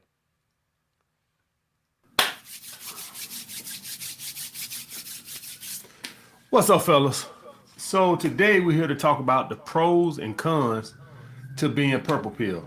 All right, guys, because there is a good side and a bad side to being in a relationship. Now, I did a Can you put this good side to being in a relationship a long time ago, a while back, a few months back. But I was taking that from a blue pill, you know, before the red pill and all this shit came into aspect. All right, so I'm taking this from a purple pill guy, as in you're woke, but you still decide to get in a relationship. Not a guy that's like just get in a relationship and blue pill and not woke. All right, so I wanted to talk about that today. All right, number one, that feeling of love. These are the pros, guys. I'm gonna do the pros first, right? I want to make y'all feel good before I tear you down. That's how I do. Just like women, I build you up and then I tear you down. All right, so number one, guys, that feeling of love, guys. Now, any of you guys know, any guys over here that's been in a long-term relationship, all right, specifically before you found the red. Yeah, so this part that he's going to talk about, guys, the feeling of love, this is super obvious. This is, I actually think, no offense to women, but I think guys actually do love. Women do love too, but they love unconditionally, just pets and their children usually. Men love their women, women love the children. It just all goes back to, you know, science and biology, and exactly why they do it makes perfect fucking sense. They got to care for the kids because that's who they're creating. That's what's coming out of them. The man has to care for the woman. He has to care and protect her, you know? So I completely understand it, but love is something that you have to constantly you need to have it, but you don't want to show it. You don't want to constantly be proving your love, because then it's the validation thing. She's going to sit there. If you give too much validation, she's going to pull back. But if you have to have her chasing your validation, you want to show love just enough to keep them in love with you. But if you start loving too much, if you start showing too much emotion, you're screwed, guys. Like, but he's just talking about the positive purple pill. But yes, that's the biggest positive purple pill is by far, like, having love, having somebody always there, sleeping next to you. It's a good feeling to always have somebody. Everybody knows what love feels like that's been in a serious relationship. So I think we can all kind of understand why it's such a good thing. You go ahead and start it. Facts. And from what I heard you say is that you don't want the men out there pedestalizing women, you know, or their girl, making it seem like she's the catch here, because it should never be that. And then as well, Sergio, as you mentioned, you know, women love the lifestyle, not the man. Yes. So that's what it is. Exactly, guys. Red pill and all that shit. We all can attest to how good it feels to have the quote unquote love of a woman. All right, we kind of know now that it probably wasn't love, right? It probably was, she probably viewed you as a beta male provider, or she just was seeking your validation or whatever. That which she sees you as an alpha male, she's just seeking your validation. She loves the way you make her feel and shit like that. But anyway, that feeling of love, to have that steady girl, that steady rock, when you laying in your bed at night and you watching TV and you got, you know, the girl that loves you, quote unquote, right? That is a very good feeling. I'm gonna just tell you that right now. I remember those days coming home, my girl in the kitchen cooking, and we finna sit down. This is before I started drinking wine, but sit down, watch TV, talk about our day. I remember that. I remember those times, guys. All right, and those was good times. It's always good times before the end. All right, as you get older and you learn shit and you become red pill. See, guys, I was red pill aware before this YouTube shit. All right, they just didn't have a name for it then. But I've been learning female nature long time ago, like 27, somewhere long enough. I learned female nature. I actually had known it before then, but I just didn't know every woman was pretty much had these tendencies. I just thought it was certain little women. All right, now I know if you find a woman that don't got these tendencies, she's a unicorn. Because now, as I know, the overwhelming majority of women ain't worth shit. All right, and will, you know, cross you to better themselves. They'll cross you in a minute. If she found a guy she got a higher attraction in, or if she's looking for a beta male provider and he looks like he can provide more than you, she'll dump your ass in a heartbeat. I'm gonna tell you that shit right now. When women go out here and they find a dude, and you could be doing everything right, and technically with you, nothing can really be going on wrong. But if she go out here and she found a guy that she just got better sexual chemistry with, watch how she start pulling back from your ass. Your feelings won't mean shit to her at all. As what we men do, if we're in a relationship and we found a girl that we want to sleep with or some shit like that, we'll tell that bitch, we ain't leaving our girl. All right, well, I'm not leaving my wife. I'm not leaving my girl. All right, women don't operate like that. Women, she found a dude that she got to, he just do it for her. Just that sexual charisma, that compatibility, whatever the fuck it is. Or if she's seeking a beta man provider, he look like he can provide more than you and he want her, she will dump your ass in a fucking heartbeat. First, what she's going to do is she's going to pull back and start spending more time with him. That's going to cause insecurities in you. And for long, she's going to be dumping your ass. All right, guys. Yep. But before all that, but before all that shit, that's right around the time I learned about female nature. Right around then, guys, is that when I learned then that just from me sleeping with other guys, girls, that's when I became red pill woke. And I started thinking to myself, damn, well, who probably sleeping with my girl? Guys, this kind of goes back to something that I like to talk about a lot. You really need to red pill yourself without the books. And, like, honestly, the fastest thing that fucking red pills you, like, 100% organically, like, really makes this shit seed into your head is fucking just dating around and just seeing how many girls are cheating on their dudes constantly. Like, this is why I don't even think you need to read the book, man. If y'all just fucking go and just experience, just go to some bars, go to some clubs, you will definitely experience some girls that are literally just enacting on that shit right there live for you to experience it. You don't gotta read a book for it. You can learn everything about these hoes just fucking experiencing them. Like, I'm just like him. I was naturally red pilled just by dealing with girls that were cheating on boys. That was the thing that red pilled me more than anything, was me taking girls home when they had a boyfriend, having guys, their boyfriends blowing their phones up while I'm pounding them out. Like, there's so much shit that will wake you up to red pill, and it's so naturally. And all you gotta do is just go experience shit. Just go spend time with these bitches. All the girls that are my friends that are in my network, dude, just spending time with them, just hearing them talk about guys, like, it's insane. Like, I don't think anybody should have any issue becoming red pilled if you're just being normal, if you're just going outside, if you're just experiencing women. You should not have to learn it at all from a book or anything. Y'all should be literally learning this shit just from life, just like how he experienced it, just like how I experienced it. It's really not rocket science. Facts. And one thing to help you get out there and be more social, get off those fucking dating apps. Get off if the you're fucking only doing that apps. shit, dating apps, and not actually going out there and socially interacting with people, then you're fucked. Yeah, man, y'all got to get out there. Definitely don't click that that fucking comment sexfinds.xyz on the thing. Yeah, like, that's hey, mods, handle that for us, please. Yeah, that's definitely not something that I want y'all doing. Go ahead and start. That's how I became red pill well, guys. So that feeling of love, guys, that feeling of love is I miss it, but I don't miss it because now I know it probably was artificial. That's how I feel about it. That it probably was artificial, and it is artificial. Let's just call it for what it is. So that's number one, guys. You miss that chemistry, that compatibility with that one woman, guys. All right. So that is a pro to go on purple pill. You get that back. You get that feeling of commitment, relationship. Having somebody you think's gonna stick by your side with, whatever. We ain't gonna get into that today. This is not a video breaking down female nature. This is a video going to the pros of going purple pill. So to have that special someone, any of y'all guys see how some of these couples be on Instagram and shit like that with their girl and shit like that? Don't that look good? That's what you get when you fucking go purple pill. You get that. Now, it might be a facade. We can debate that on another video. But when I look at Simeon Panda, he just recently proposed to his girlfriend and shit like that, and I'm like, man, that looks nice. Now, what she's got going on, what she's gonna do, I ain't even gonna talk about that. So this is something I like to talk about a lot, guys. So being in a relationship is extremely natural for us. I want everybody to really embed this into your head. It is extremely fucking natural. It is so natural. You yearn for another person because it's what we've done for thousands and thousands. Hey, dude, if you want to really get scientific here in biology, this is what all animals and all species have been doing for millions of fucking years.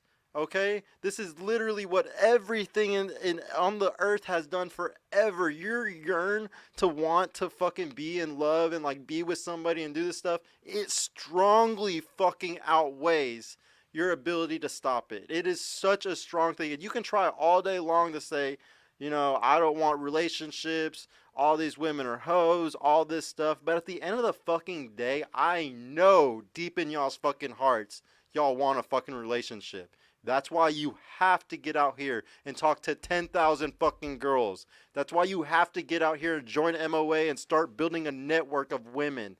This is why you have to start doing these things. It is literally in your fucking biology to do this. It is so ingrained in you. I know y'all want it. And anybody that is 1,000% red pill and is 1,000% only trying to spend plays or not do relationships, you're coping, man. You need to get your fucking money all the way up, and you need to get the girl, because that is exactly what you're yearning to do. You're trying to make kids. This is what we all need to do, especially the men that are actually on their purpose and successful. This is what one of my friends told me years ago. He was like, you know what? Like, there's just so many people that are bums today. We just need more people that aren't bums making kids. And that's the biggest, like, I have such a strong circle of men. I know so many strong men who don't have kids when those are the ones that should be having fucking kids. Not fucking Tyrone, Pookie, and Ray Ray. It's insane. Those guys that are pieces of shit, that's why society's gonna keep getting worse. You guys that are really, truly good guys, y'all gotta start fucking producing. This is how we're gonna fix this fucking country. It's never gonna happen if they're all reproducing way more than the guys that are actually good guys are. Y'all gotta get out there, man. Y'all gotta get to the 100K. Like, it really bothers me a lot. Facts. And it looks like we got somebody else in the waiting room right now to join the live. Yeah, WT Funk. Yeah, let's do it, man. Yeah, bring him in. How you doing, sir? Greetings from Germany. Funk. What's up, bro? I don't think I've ever met you before, but what's up, man? What did you want to talk about? Well, I'll go ahead and speak a little bit about what you were saying about how you're absolutely right. The wrong people in a lot of communities are making the children. But if you think globally, it's always the poor are always out producing the rich as far as children. And I don't think that like that's our responsibility to fix the country when unfortunately there's more and more people being born into the matrix doing the negative. I think it has to be another proactive way where we actually go against the grain and start building our own communities that's kind of separate from everybody else, kind of the same way that the Amish or even Mormons have kind of made their own villages. I think we have to get truly outside the box, because as long as we're interacting, as long as your children are interacting with the same kids that you're trying to get away from, I think there's always going to be a problem. And as I've seen here in Germany, what they do is they separate at an early age, like those students who want to go into this trade, those students who are maybe wanting to go into university, those students who maybe want to become plumbers. I think we have to really look at how the capitalism system works for you in America and rethink it, because it's clearly not working for people, but it is working for capitalism. Okay. No, I completely agree with you about the community thing, man. Like, I do. Because yeah, that's the big, like, it doesn't do anything if you have kids and then send them to public school where they're gonna be Right. completely brainwashed and completely. Yes, I completely agree with you on that. My only solution was that I was going to send my daughter to private school, the best one I could find. But yeah, that's not good enough. You're completely right that that's just like putting a band-aid on like a actual fucking problem. I completely agree that like it's gonna take true communities to really make Yeah, it. Like, you like really just wouldn't changed like the my better my solution would be opinion just on to that. get a woman who was willing to homeschool your children. And then Yeah, and then and also I think it's not so difficult to find 3 or 4 women in a community who all want to homeschool, and those 4 or 5 women click up their children together, and then there you go, you have a classroom. I think it's that true. simple if we really learn to trust other people instead of learning to trust the institutions. See, so this kind of goes back to something I like to talk about a lot, though, is like the thing. Our communities used to be religion based, you know, and like the Yes. thing is, religion is falling apart. I personally try to teach something that's more secular, based off of now than a religious thought from 1,000 years ago or 500 years ago. I try to Mhm. make religion into something that we can actually use today. But there's no more of those communities. And if I tried to start some type of religious community, I wouldn't even know what to name it. You almost sound like a cult if you try to make a religious community that's not like in line with a doctrine, you know? So No, the moment you it's a come up with really a really hard. good concept, it's going to be called a cult. Yeah. Yeah, it's like people are stuck between a rock and a hard place though, because there's tons of people that would love to make sure their kids are going to a good community or a good school or something, but then all the homeschoolers, when you do, especially here, I'm in Texas, here in Texas, if you start doing research on homeschooling and stuff like that, man, some of the religious freaks in some of the homeschooling groups are insane. So like, you have to really pick and choose. I'd have to find somebody that's almost like very like agnostic atheist that kind of like holds like this, but also kind of like secular religious. Also, I don't know. Like it'd be hard Well, to well, find a group. Like it's something that can be built though, like you're saying. well, yeah, but that definitely speaks to, especially in America. That was the one thing I learned about traveling the world is I got to see what real family structures look like, and it was insane how amazing it worked when it's like everyone's poor but the family's unified, so the family works together, and we don't have that in America. Like everyone's family is damn near fractured. Everyone's spending bills on the exact same things instead of just figuring out how to coexist together and stack. And that's one of the most important things I think we definitely need to learn in our community from the Latino community or even the Russian community. They will they will figure it out. I've seen Russians in Virginia Beach, maybe 8 or 9 people in like a 2 bedroom apartment, and they're just working all the time. But they would drink at night and party, and they would stack their money for 3 months and then take it back to Russia and then live for the rest of the year. And I'm like, there's no reason why we shouldn't be having the same formula in America.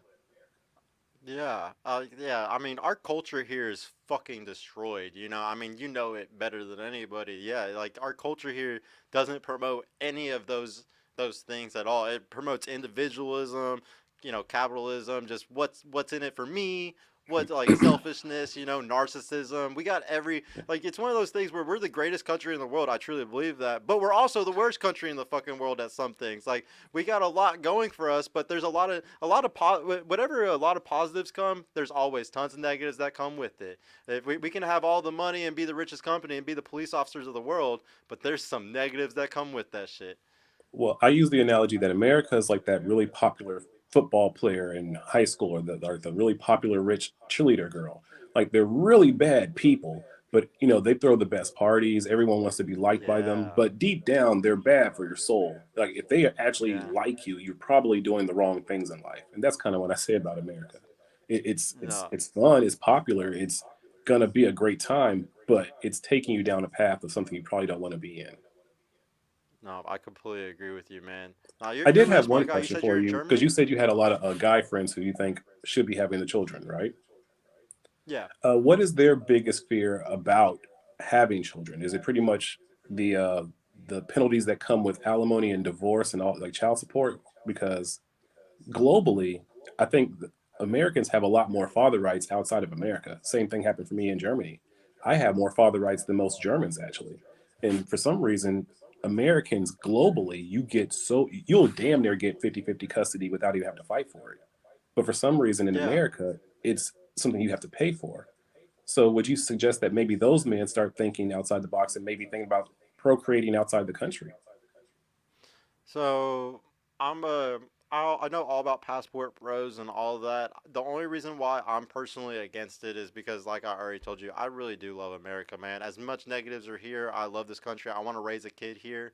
Personally, I just really do. I know that it'd be hard as hell. It's a financial issue.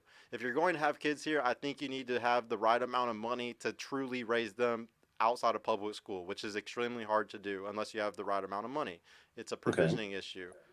So the thing is, for guys that are never going to make over 100K a year, you just don't got the drive, or you're just never gonna do it. Maybe you should go out of the country. Like maybe that is the best option. Like, but I personally just would never advise anybody to do that. I think that any guy, I actually think that the laws are bad here, but it's all about leverage. And once again, if a guy has just, if he makes 100K a year, he will be fine. He can fight for 50-50 and he can get it. Like, I don't think guys like, You I should have a, you should call into the lead attorney one day, and I should. Yeah, no, he knows way more than me. I should definitely call into him yeah, because I have a he's very seen good. people, he's seen men pour in money into a losing battle, and I'm not Yeah, saying he's that he probably definitely knows co-signs what way I'm saying, more. but I don't think that people really understand that how much it's a drain on you to be fighting and paying for something that honestly you shouldn't have to be fighting and paying for. And I have an uncle who made his family with a woman in Chile.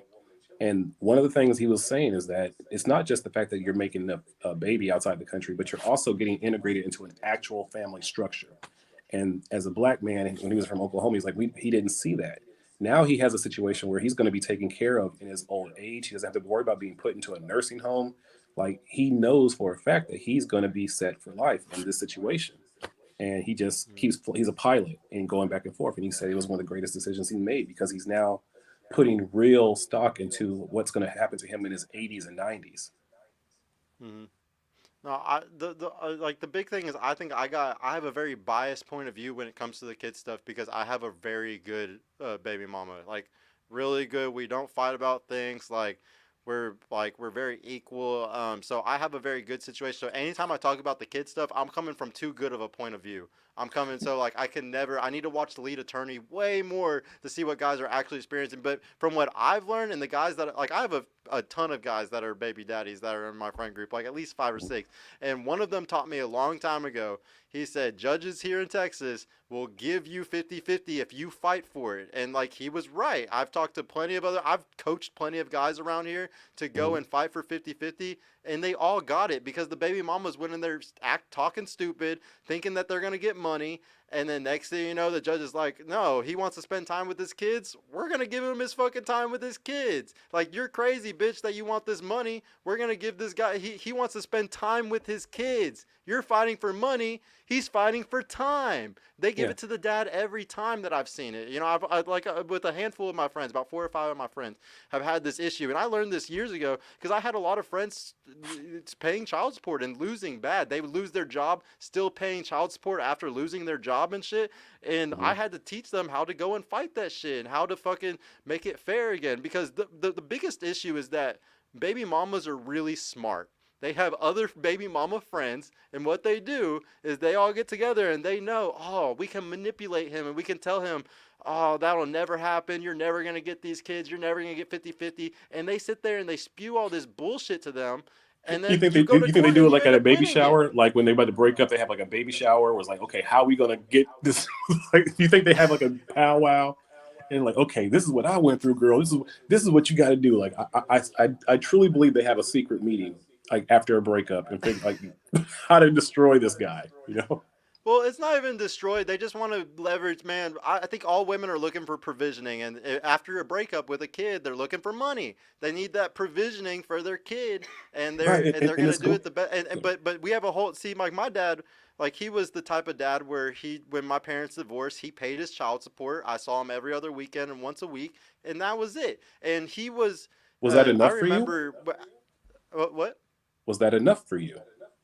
No, I don't think it was. So that's what I like to prove is that I don't, I'm disappointed that my father did that because as personally me, I split 50-50 with my BM and I think every man should, like, I wish he would have gave up the money or gave up paying the check and then had more time with me. But, you know, back then, 20 years ago, that was the norm. Every dad did that. Every dad did the weekends and 1 day a week thing. Like they all paid child support. That was the norm. And it's like now today, it's not the norm. All my friends that are baby daddies and stuff, man, they're all fighting for 50-50. Like it's like, and now you're seeing, and all my friends, if I talk to my friends with kids, they're all like, you're a bad father if you want to pay child support. And that's the opposite of what my father believed. My father believes that you're a good guy if you give the mother $800 or whatever because pay money and make sure that kid has a better life. Yeah, and so like I could see my dad's side and see that you're helping the kid have a better life, but at the end of the day, I think time with your kids is a bigger deal, which is something that a lot of red pillars don't like to say. A lot of red pillars sometimes think that kids can be raised completely without their fathers in their life. Like I just watched a video of Andrew Tate a few days ago of him saying his dad was never around and that was fine, and like it's a bad thing if the father's around too much. And I personally disagree with that. That's just me personally. That's from I have personality disorders. I have borderline personality disorder. That's because of neglect. Like there's a lot of things that happen to people because of neglect. And I don't like neglect. I think it's a horrible thing. I don't think that fathers should ever fucking do that, in my opinion, personally. I would love to see a conversation. It's definitely one of the things that I'm really good at here, but I think we have to figure out how to have productive co-parenting. And it's not just our community. I think we need to start having the conversation of how to effectively co-parent, because essentially I don't feel that marriage is going to be something that increases in the future. I actually think that the way the society is going, marriage is going to be kind of maybe one of those things that's in the norm. So, but people are still going to be making children. People are still going to be making babies. And Facts. in fact, most of us are born in baby daddy, baby mama situations anyway. So I think for society's sake, it's more prevalent and a positive to at an early age instill code in men and women of how we behave as co-parents, because that's where I think is the crux of the problem. I completely agree with you, man. Like 1,000%. So my family was so I had like when my parents divorced when I was like 5 or 4. My mother Same age as remarried. mine, man. We're twins. Yeah, Great. Ours was on a nice. Christmas Yeah. Eve at 5 years old. Great timing for my No, parents. but our divorce was super bad though. Like my parents hated each other. Like my stepdad hated my father. My stepmom didn't really hate anybody, but my stepdad hated my dad. They hated Okay. each other, like threatened each other all the time, like really bad shit. Like I can't express to you how horrible some of the stories were that I went through between my dad and my stepdad. And and it's because they were complete opposites politically, everything about them. They were complete. Like my stepdad was a super redneck white dude. My dad is a Hispanic, works for the government, like complete opposite. Is your mom So a like, Gemini? She was I don't attracted. know. Actually, no. She's a Cancer. But yeah, but no. So, but But what's boom. crazy is I agree with you, man. Like the co-parenting thing is huge today, and so like I saw the worst two co-parents ever growing up. My mom and my dad. The worst outcome any kid could grow up with. And what do I have with my BM? Possibly the best you could ever imagine. I do not care about her boyfriend at all. I actually encouraged them to move in when they were in a financial situation last year. I was like, y'all need to move in together. That's the only way y'all are going to solve this issue. Y'all living separate. Y'all need to move in, and that's how y'all will be better. And like, I encourage this man. Like, I trust my BM to make a good choice of men. And I need to be like I watched my stepdad and my mom kind of turn my sister against my dad as time went on when I was growing up. So I know completely how much a step parent can influence a child, change their life completely. So what am I going to do? I'm going to be so nice to him. I'm going to be so nice to my BM. And like I pick up and drop off my daughter every time. I always do more. I believe men are always meant to do more. That's just what we're men. We're meant to do it. Like it's what we're built to do. So I always do more. I give money even though it's 50-50. I still give extra money. I pick up and drop off every time. I always want to do more. And because Does of she that, give you I that same always take courtesy? what? Does she give you that same courtesy though? Well, that's what I think is that I Like, will get she give leverage you from more that. time with the kids? Will she give you more grace? Yeah, of course. Yeah, for sure. What it does is it gives me leverage. Since I do extra, anytime I ask anything, I will get it because I'm constantly doing more than I need to do. So like, and most guys don't do that. Most guys are trying to be equal. This is the problem why relationships don't work. Fucking co-parenting doesn't work. People are always trying to find out where's the equal line, but there's no line. There's no like, unless it's a transaction of $500 or something, there's no line.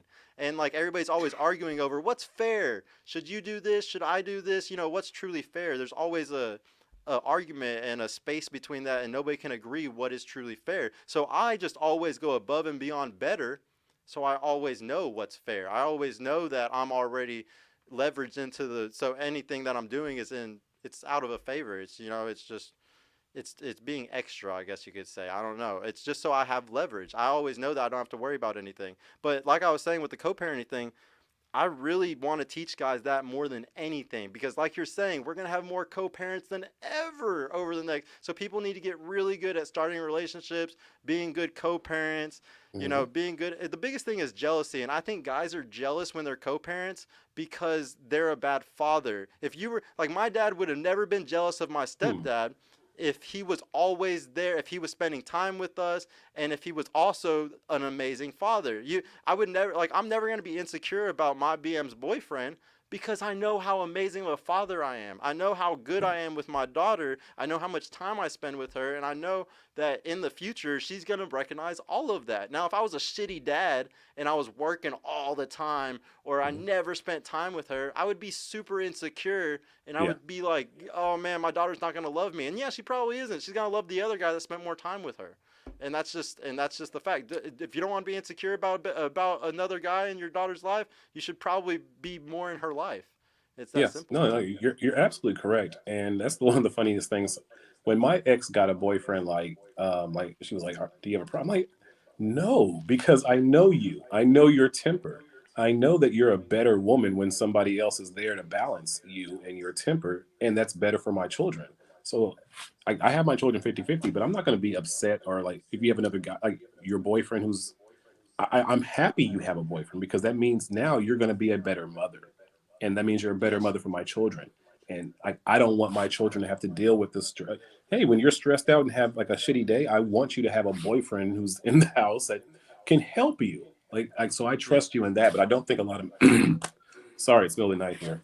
I don't think that a lot of men have that fortitude about what their children are going through, and it's just like, it's from a selfish place. And if I want my It children is. to have the best upbringing, then I want my children to have a mother who is calm. So I get to do what I do over here, and my children get to spend time with me, and she gets to do what she does over there. And we both approach each other in that same way. We both know that we made the children out of love. We both know that we're good parents. We just weren't good for each other. So we don't bring any of the drama about it. We laugh about it. We laugh like, like, oh my God, we could you imagine if we tried to stay together during the COVID? Oh, it would have been crazy. Like, in fact, we even for my kids, there's this video game called It Takes Two, where it's like this couple that's about to divorce, where the daughter makes a wish and turns them into dolls, and you have to work together during the game, and it's really actually hilarious. How And I would funny. suggest if you are brave enough to try to play that game with your ex, with your kids in the room, and let them see it because it's actually hilarious seeing you guys have to work together and like this Dude, throughout the please whole thing. It's DM me actually a that on really good Instagram. closure for maybe everyone, and Yeah. you have like a really good conversation. I definitely recommend the game with Dude, your please send ex. me that on And in Instagram. Like, fact, send me and, that and game. then and then live stream it, upload it because I promise you, there's some points that'll be like, ooh, yeah, you got to listen to me. Like it really makes you work together in the game. Yeah. It's absolutely hilarious.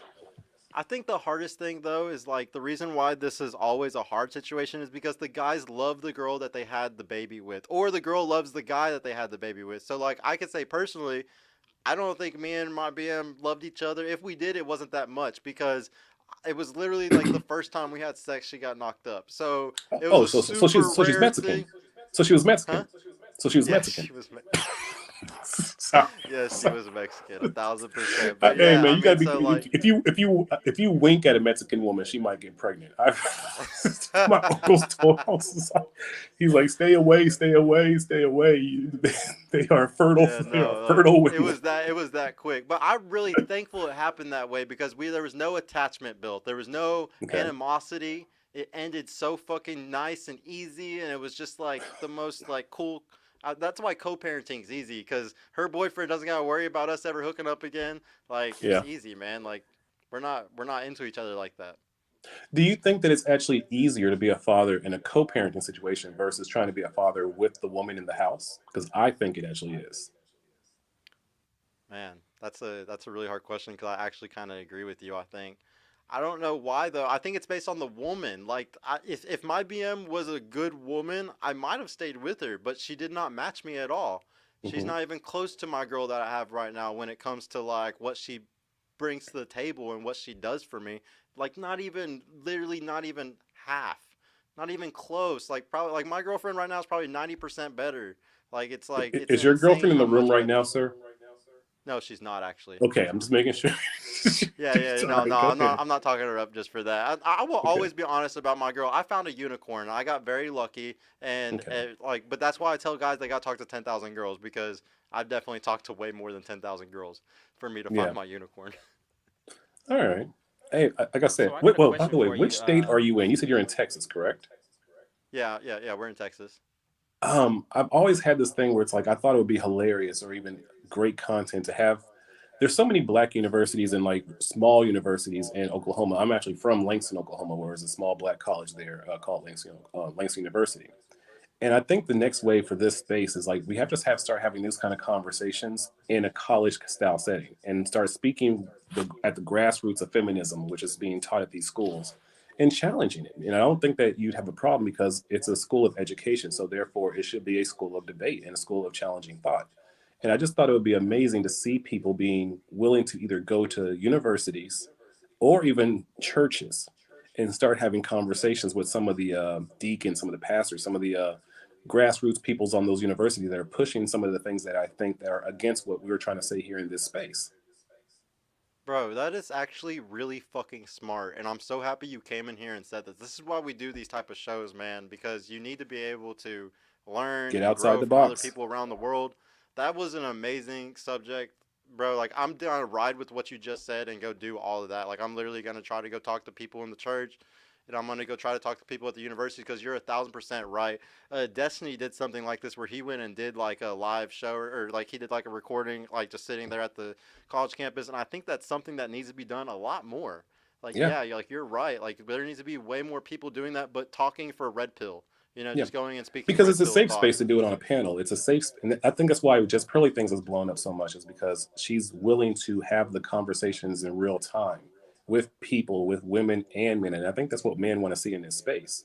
We hear a lot of the sisters in this space, and yes, they'll get on panels and they'll juice, but we haven't seen them really challenge their own sisters in public in conversation. Like they sweet talk us on the panels, but we've never seen them actually, like, have a face to face and really challenge other women. And that's why I think a lot of the men have just gravitated to just Pearly Things, because she's willing to do that.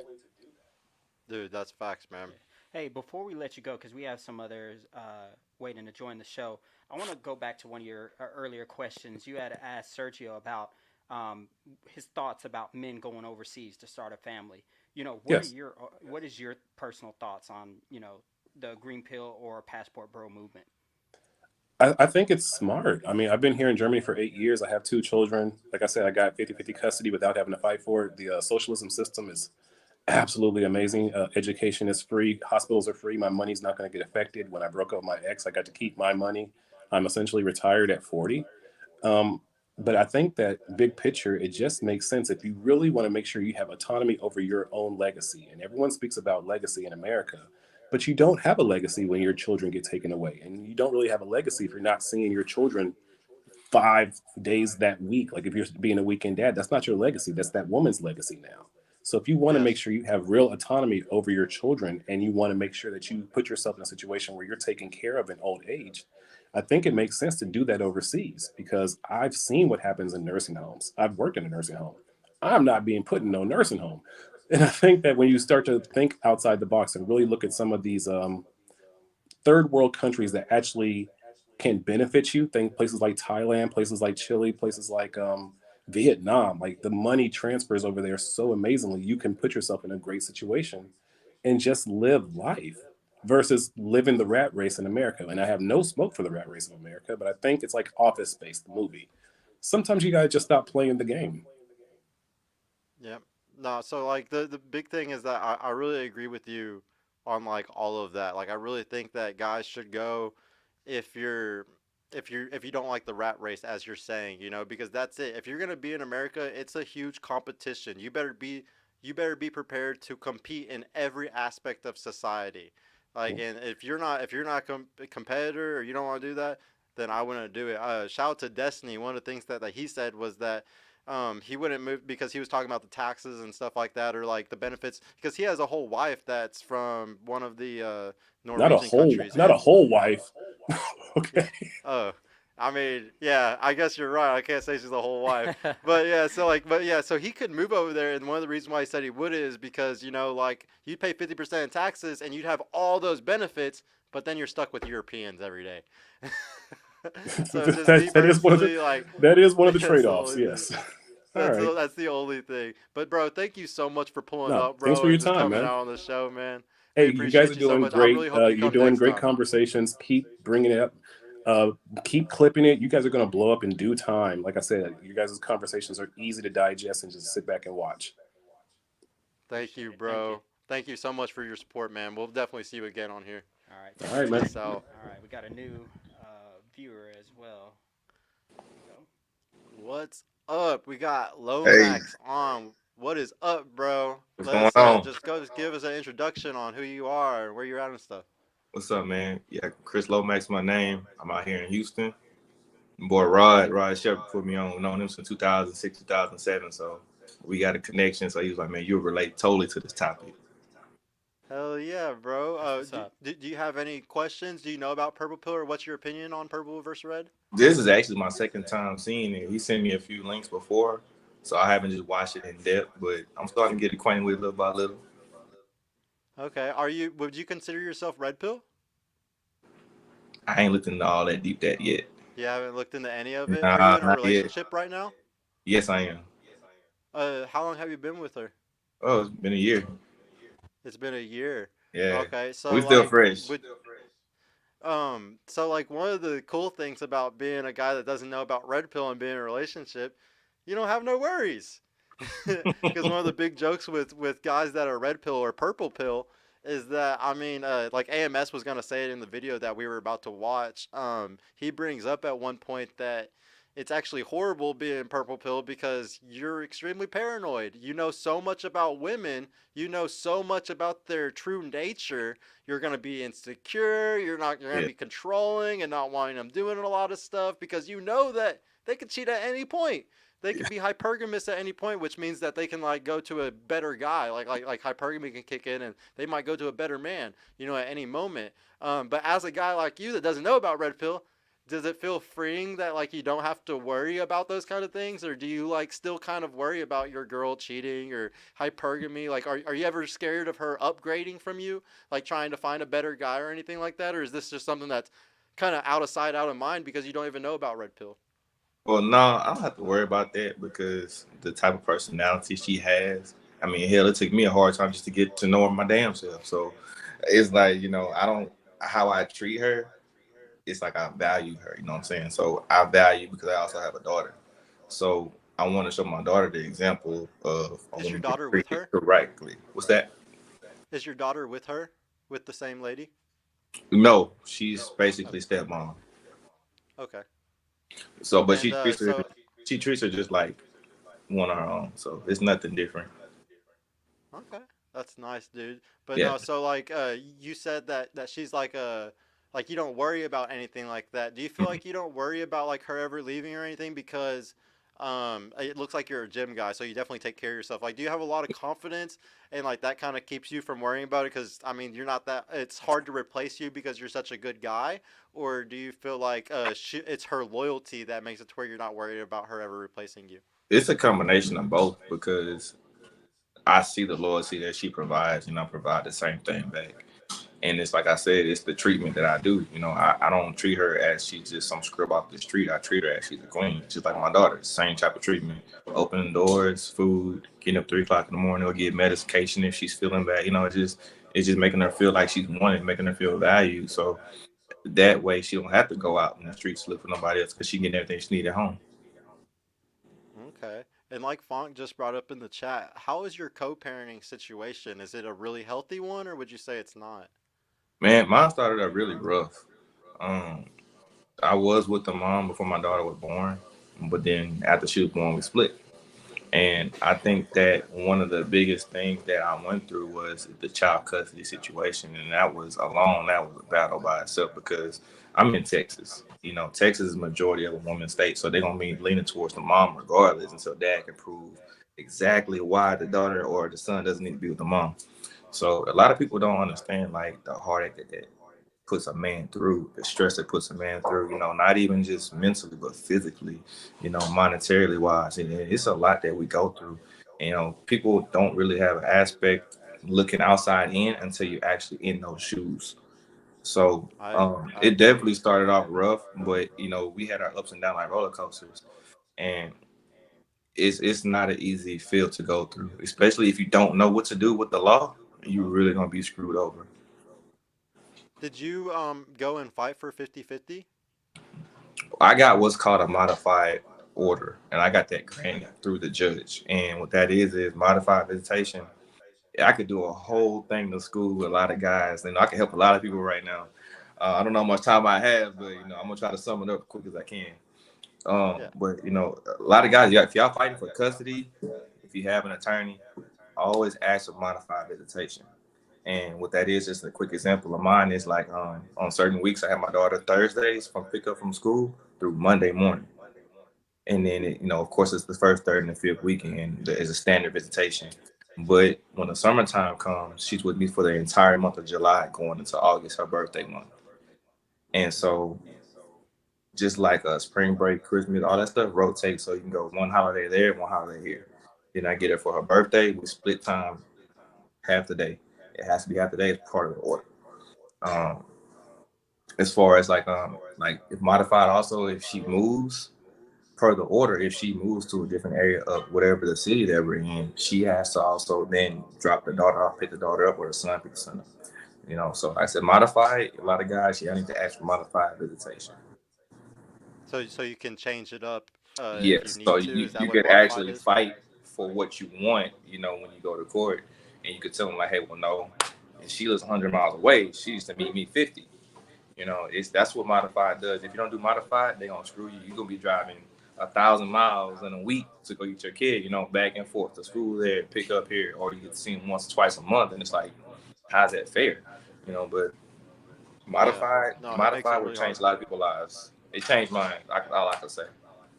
So a lot of guys that I talk to that I just the people that I know, just the handful of guys that I know with kids, they all taught me to fight for the 50-50 because that's what gave me the ability to, I guess, have leverage. Like that's what gave Yeah. me the ability to, like, so like I feel like the state gives you that because they want you to spend time with your kids. Was that not your case at all? Is No, that not that's always that's true? not always the case. That's not true. So But is it based off of evidence though? Like say like you were great, like you could have uh, been the best father ever, but all it takes is her fucking screenshotting some text, fucking just some stupid shit, and if that's used against you, you're screwed, right? not always the case. Not Not always always the the case. case. No. And like but does it kind of come down to how messy things get? Like how much Yes, like it y'all are both. does. So I could tell, if I could tell any guy, any message that's listening right now, if your child has ever kept away from you, do it the right way. File police reports. Don't go knocking, kicking down doors because you're gonna lose everything you're fighting for. It doesn't. You're not gonna Yes. get anywhere. And then you're gonna have a record Yes. for kicking and breaking in the door, obviously. Yep. So you do everything right. Follow the law. File police reports. It's gonna be hard. Trust me. If anybody can tell you, I can tell you, it's gonna be It's hard. hard. I have a stack of police reports that I have on my child's carrier. I call her the carrier. She's not even a mom. I call her carrier. So I have a stack Yeah. of stuff, and she kept playing, kept playing, kept playing, and finally all that stuff paying off because now once you have all that stuff, you can present it to the court with an attorney, or you can do it yourself because you have all that stuff, and now she's actually facing contempt in court on her part. So Hmm. you see what I'm saying? You gotta play by the rules. If they want to play, you gotta play with them, but you gotta also know how to play one and step one up. So Yep. Yeah, if there's anything my dad taught me because he went through so much hell with a divorce with me and like my family, he taught me very as soon as I broke up with my BM, he was like, "You better not text one fucking thing. yeah, Don't text anything." that Like text I message, basically have tons of evidence of my BM saying lots of crazy shit to me and me never saying one fucking crazy thing back because yeah, I just learned really quick never to say anything back. right, yeah, and that's what they want you to do because they want you to show them how hostile you can get. So you Yeah. never do anything via text unless you want it from that side, showing what they're doing, how they're being intimidation towards you. So Yeah. that's what Guys, it's just a knowledge gap. A lot of guys don't know what to do. You they don't. you end up in the situation and you're just screwed because you act normal. Right. So do you know anything about geographical restrictions? No, I don't know anything about. I know like what you were just saying, how like she's not allowed to move out of a certain area. So like I've Right. heard about it, but I don't know. Like I know my sister, her husband's kids moved to a whole nother state. So I know sometimes it can still happen, but I Right. don't know the logistics of it. Yeah. So geographical restriction, like I said, I live in Houston. So Houston is Harris County. And so when you get that geographical restriction, you have to say that when you're asking for the modified order. And so what that means is within that Harris County line, you or that person, whoever the mom or dad is, they cannot move outside of that Harris County line until the child is 18 years of age. And then That's dope. after that, of course, the child is considered an adult. But Yeah, as long as you have that order, they cannot move outside of Harris County, period. And the minute that they do, it's automatic arrest. that's nice. But guys, the biggest thing that any guys that watch this, learn anything from this, it's that y'all need to not be texting no crazy shit. Don't Right. be kicking down the doors when some dumb Right. stuff happens. Don't be making any of these type of mistakes. That's the only way you're gonna have leverage. If you're a dad in this situation, Yes. you're gonna lose all your fucking leverage, guys. If you make one fucking mistake, like Everything. even just one, like Yeah. just one is gonna fuck you up. Yeah. So Yeah, my thing no. is like you were saying, one mistake. Like so, say if we kept a child from the mom, if it wasn't our time, oh, they're coming to find us, knocking down doors. It's a warrant. It's all this stuff. But let mom do it. Oh, it's gonna be a slap on the wrist. Well, we'll take her to court. Let's just file enforcement. Let's just file this. So it's like, really? But let that have been me. Oh, they're coming to your job. They're coming to find you. They're coming. Hey, they're running a social security number to see where you're at. You know, it's all kind of stuff. So it's like, you know, the system is for women, but when you play the game right and you have all the evidence to back it up, then it finally falls to the man's side. So I can say I have been a part of that also, where it helps in my favor. Did this scar you for wanting to have another kid with the girl you're with now, or are you still willing to do it? For a while it did, until she actually showed me what her true character was. So I can see in her it's natural. It's a very spiritual relationship, which I can say that I do applaud her for, because I've never actually had this much confidence in a relationship. I never had a real woman be considered a man's backbone, because she actually has had my back through thick and thin, ups and downs. When I didn't have $1 to my name, she was still in my corner rocking with me, you know, knowing that I was fighting for my daughter. And I could say it's not a lot of women that would stick around with somebody that didn't have no money at all, you know, and she knew what I was fighting for, but she still stayed down, you know, 10 toes down with me. And for that, I'm forever grateful. And I'm going to tell you now, but I can't wait to marry this girl.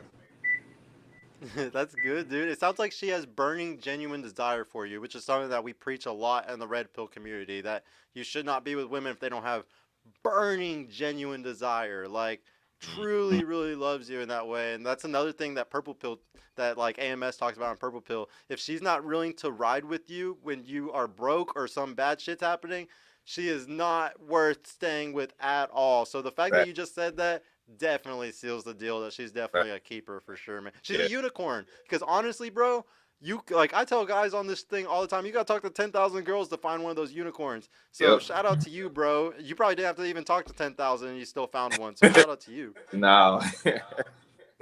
Yeah, you got lucky, bro. Yeah. Dude, thank you so much for coming on, though, man. Like, it's nice having some fathers in here, because, like, I'm a father, so I get to actually relate with some of these people. There's a lot of people that I feel like I can't relate to at all on the internet, because a lot of guys don't have kids these days. A lot of guys don't have relationships these days. It's just hard to do all those things. Right. So that's why we're doing this show, is because we're trying to teach guys to get into that point, you know? Exactly.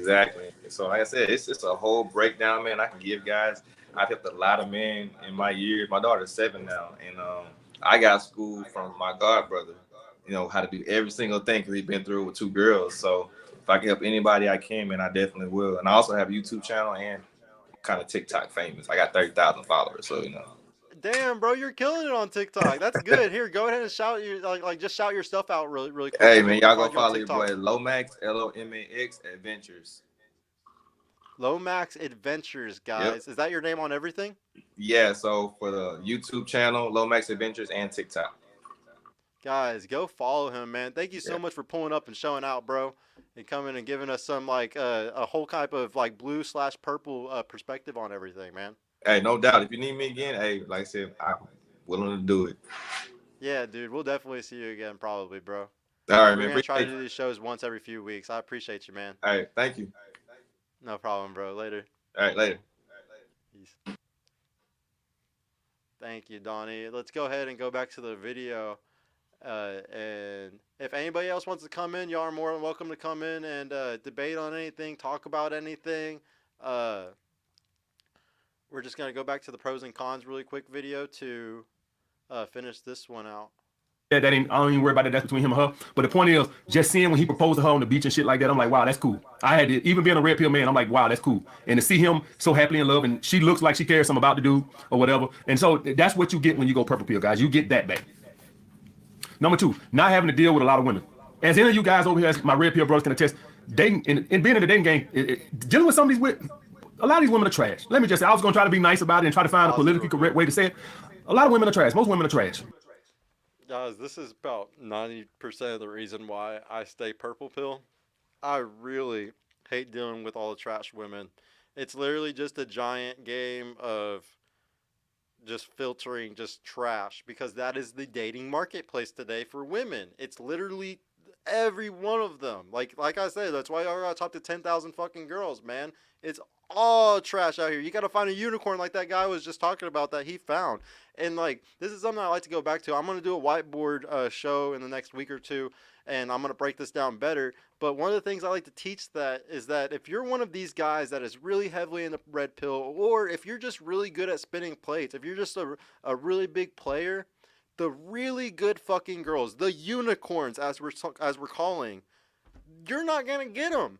You're never gonna fucking get them, because those unicorns, as soon as they get out of a relationship, they're not Chad chasing. They might Chad chase once or twice, but they're really fucking good at going and find, like, they're relationship girls. They know how to find a good relationship guy. They've been in relationships. So if you portray yourself as this whole type of dude, you might never fucking get it. You need to portray yourself as a very neutral man, is what I would say.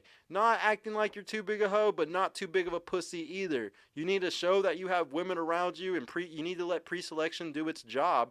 But at the same time, you don't, like, I'll give you an example. I met my girl at Hooters. That's one of the main places where I like to go and meet girls. I'm going to teach y'all game on that probably on another episode. I don't want to do it right now. It's a secret. But one of the places where I meet a lot of girls at is Hooters. And if I slept with every girl up there, then she would be like, "Oh, he's just a hoe. I'm not gonna choose him because he sleeps with all the girls up here at every single one of them," and that looks really bad. Now, if you choose very specifically certain ones, you're not gonna look like a man hoe, and that's how I got the opportunity to get my unicorn. It's definitely something that you need to think about. You can't, like, guys need to realize that they're sometimes portraying themselves and shooting themselves in the foot because they portray themselves as a certain kind of guy. They dress a certain kind of way, so that pigeonholes you to only people that like rock music or only like certain type of country music or something. You need to not pigeonhole yourself. You need to have an NPC look, you know, just a normal neutral look, and then you also need to be very open-minded to all different types of things. Like, I don't ever pigeonhole myself in dating at all, because if I have to talk to 10,000 fucking girls, I better be open to any race, everything, because that's the only way that you're ever going to find anything. You're going to end up screwing yourself if you're constantly pigeonholing yourself to only certain kind of women. Next thing you know, you're only going to be able to talk to 100 women your whole life because you pigeonholed yourself so fucking much because of your damn personality. Stop personifying with shit. All right, go ahead. You can start it. And any of you guys been out here in the dating game, you quickly find out why a lot of guys get married and settle down. A lot of women are trash. This is why you got to have a fucking abundance mindset. This is why you have to have purpose in life. Because if you try to get your happiness from these women you date, every day I get an email from a guy that's confused dealing with women. The reason you confused is you just haven't accepted the fact that the average woman ain't worth shit. That's why you struggling. This is why I tell you guys, this is where the abundance mindset comes in at. You have to go into it. When you start dating a woman, you have to go into it with the mindset of, I know she's probably not trash and I don't expect much from her. When you go into it with that way, you ain't never disappointed when some shit happens, she's pulling back, she's doing all this bullshit, because you went into it already with the mindset that I understand that the average woman ain't worth shit. Now, you might look up and find a woman that really like you and she's cooperative, all right, after she done fucked, 100 dudes, and now she's found you and she's ready to settle down. But by and large, guys, the average woman you gonna go out here and date, they ain't gonna be worth shit. Y'all ain't doing nothing, man. Y'all gotta send me all these fucking questions, what I'm doing wrong. I did this, and you write the whole fucking 10-page paragraph detailing the fucking relationship. You ain't did nothing wrong. She's trash. That's what you did wrong. You found you some trash. You ain't did nothing wrong. Guys come up here and send me these fucking 10-page paragraphs trying to detail every fucking thing. I did this, I did that. Man, you ain't did nothing wrong. I held the masculine frame, I passed the test. You ain't did shit wrong. She found another dick. That's what. Next time one of you guys talking about this girl do that, just understand she done found another dude. That's all. You ain't did nothing wrong. More than likely, if you've been watching me long enough and you holding the masculine frame and you on your purpose and you're not acting needy, fuck, what else? The only thing left is another dick in the picture. That's it. When you go into it with that mindset, you can never be disappointed. All right, guys, but if you go in purple pill, this is one thing you don't have to deal with. You don't have to deal with all these garbage ass women. At least you found a woman that wants to fucking keep it real for a second. That's ready to sit her ass down and stop all this fucking hoeing. So if you go purple pill, that's one thing you get. You just get the benefit of not having to deal with all this goddamn trash. Number 3, reliable sex. For some of you guys, you might not got reliable sex. You might not have girls that's in your steady rotation, or you might do and they all just disappear. You can have a 3-girl rotation this week, and 2 weeks from now, you don't know where damn one of the motherfuckers at. They all over the goddamn place. They fucking with this dude, they fucking with that dude. If you go purple pill, at least you know you always got reliable booty. You think you got a 4-girl rotation? You think you safe, huh?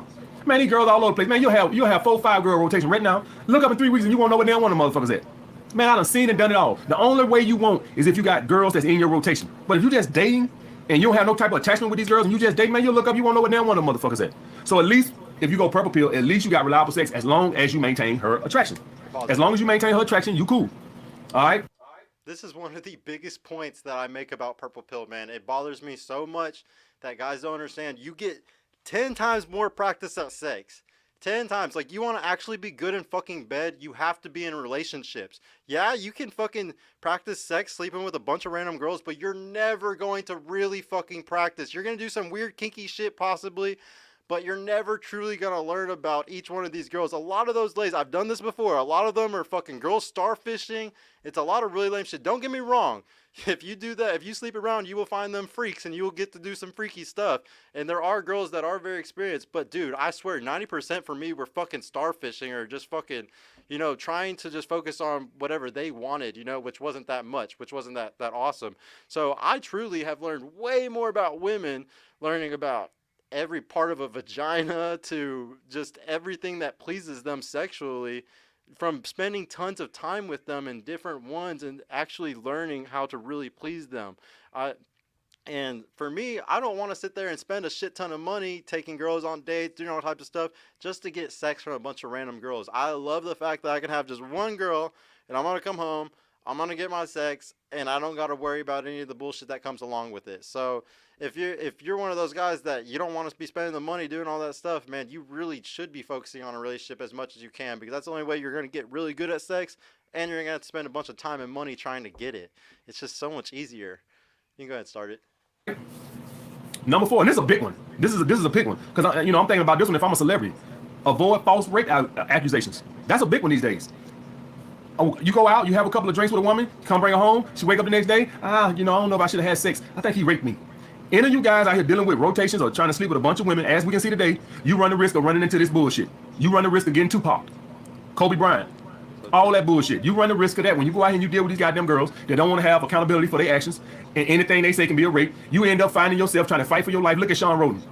I ain't saying he's innocent or guilty, but I'm just saying this is what happens when you're out here digging these holes down. Every time you dig a new hole down, this is what you run into. You run into the risk of a woman talking about something. You could just be trying to, create sexual tension and shit like this. 2 steps forward, 1 step back. Next thing you know, she hollering rape. So when you go Purple Pill, you don't have to deal with this bullshit. I hope all you guys are cognizant of this, that when you're gonna be out here in the dating world today, this is what you're dealing with. You're gonna be dealing with women that don't want to have accountability for their actions. You damn near gotta pull out a fucking permission slip or a consent form to fuck a girl these days. It's fucking sad and pathetic. You always thought back in the day a rape is somebody jumped from behind a bush and rape. No, these are girls that these guys know in their bedroom, quote unquote, wake up the next day is rape. Or not, better yet, fuck next day. 4 years from now is rape. Yeah, I forgot. Not next day. She got to think about it for 5 fucking years. 10. So 8 years from now, that dude I slept with back in 2019, I think he raped me. That bullshit. I just got the courage to come out and speak. This is the bullshit I'm talking about, guys. All right? So you do run into that risk if you're going to be out here. You is protected from that if you Purple Pill. And the last one, guys, saving money. As any of you guys out here know, if you're going to be dating these women pause it real quick. And going out and meeting them. And listen. So yeah, other than like the grape thing he's talking about, he's totally right, man. You don't got to worry about none of that shit if you're in a relationship. But wait, what was the thing that he just said? Play it again, actually. Don't listen.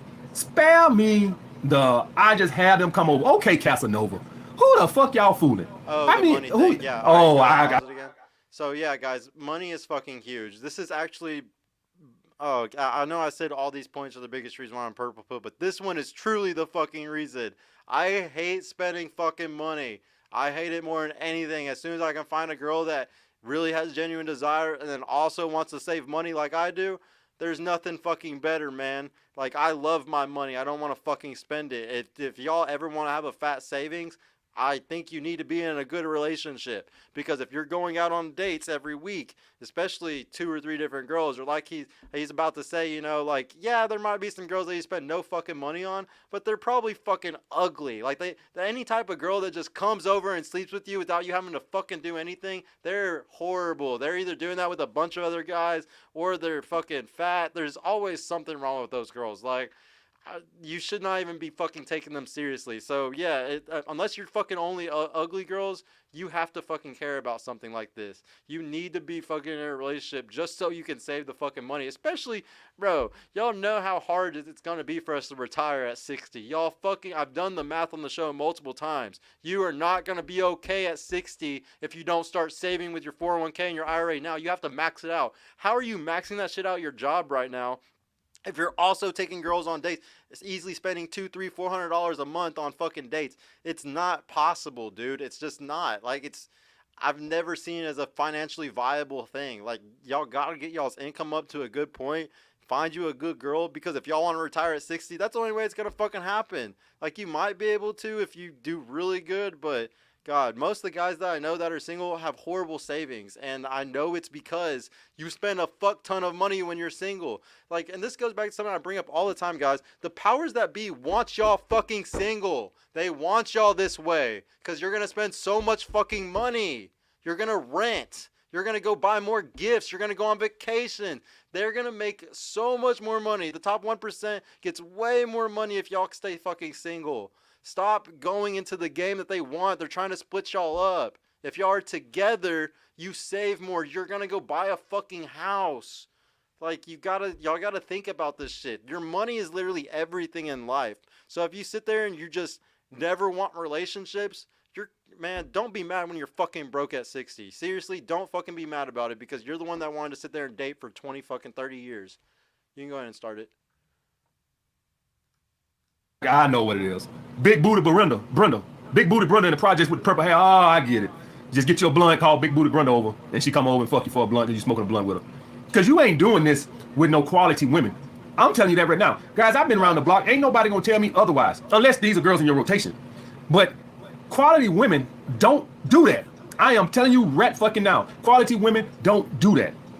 Women who value themselves is not gonna be just coming over. You can't meet a girl on the train Thursday and then next Wednesday invite her over to your house. I'm telling you right now, that is not a fucking quality woman. I give you guys the benefit of the doubt if you in school. If you in school, it's fine, because when I was in school, girls don't expect you to take them out. You ain't got shit. So yeah, if you 18, 19, 20, and you in college or some shit like that, yeah, women don't, they know you ain't got shit. It's common practice for a girl to come over your house. I give you that. But when 24, 25, 26, 27-year-old men want to try to convince me that they're just having girls come over their fucking house without meeting them out, it's a such thing as a comfort level. Now, don't get me wrong. I have had women do this. Come over. They was all garbage. This is what I'm trying to tell you. They was all garbage. They was all girls I met at the club or some shit. They was garbage. They was garbage. They wasn't about shit. They was just, they might have looked good, but they just out, you know, chasing the biggest sack. They just garbage. If you out here dating quality women, I am telling you right now, if it ain't no more than meeting them at Starbucks, you're gonna have to meet them at Starbucks. I promise you that. I've been doing this shit a long time. Yes, women do come over like that, but they are not quality women. When I say quality women, I'm not talking about how they look. I'm talking about their mentality. I'm telling you like that right now. But you can do the fuck you want to do. I fuck those hoes too. I don't want to stand on my soapbox and act like I won't fuck them hoes too. I fuck those hoes too. I'm just saying I prefer you guys dating quality women. Women who ain't just, those women y'all talking about, man, those be the type of women that they be fucking 3-4 different dudes every fucking week. I've been around the block a long fucking time, guys. But get back on the point. You save a lot of money, even if it's just a glass of wine, this and other. When you going out and you meet women, and let me say something else too. Let me put this in there too. Meeting women out ain't all just for them. I don't want every bitch I just met to come on. Bitch, I gotta screen you out. Maybe your ass crazy. I gotta screen your ass out. I don't want everybody coming over my goddamn house. So if I meet a girl at Crystal's or McDonald's, and I'm just gonna invite her over to my house, and this bitch crazy, so she come out here and slice my fucking tires. No, I need to meet your ass out and make sure your ass ain't crazy. So I need to screen your ass too. And just fight everybody over my goddamn house. What the fuck? Do I look like I'm living in the projects around this motherfucker? Do I look like I want every Tom, Dick, and Harry, every woman I ever met in the world to just be able to pop up over my goddamn house? Shout out to AMS. Yeah. It's funny as hell, bro. Shout out to AMS. Guys, I'm exactly like him on this. Like, y'all need to be fucking with quality fucking women. Like, it's insane. I would never let a woman that's not quality come over to my house. I don't let anybody come over to my fucking house. I've done that shit when I was in my 20s. Like, I used to be that party house. Everybody always came over. I don't do that shit at all anymore. At all. Like, you need to care a lot about who knows where you live, especially these fucking hoes. Like, they got plenty of other dudes that they can bring. Man, don't ever trust these girls, especially if they're like the girls that he's talking about. Don't ever fucking let them come to your house. I take that shit extremely serious, and I think every guy should be doing that. Like, you need to protect your home a lot. Don't let no bad quality women ever come to your fucking house. You're gonna end up fucking robbed or some shit over it. Go ahead, click. I gotta make sure your ass ain't goddamn crazy. Fuck how comfortable you is. I gotta get comfortable too, goddamn it. Come over here slicing shit up, busting windows out, crazy motherfucker. I gotta find out that you got something going on for yourself. Cause that way I know that if you got something to lose, your ass won't come over here acting stupid. Ass no motherfucker who ain't got shit come over my goddamn every girl I meet. Just come on over. Even if they do want to come over, I gotta screen them motherfuckers out. So y'all guys stop showing every girl that you meet where you fucking live. This ain't no goddamn party house. I don't need everybody in the world knowing where I live. And this ain't me talking about something because I'm a YouTuber. I'm just talking about in general. just mentality. I don't want everybody to know what I fucking live.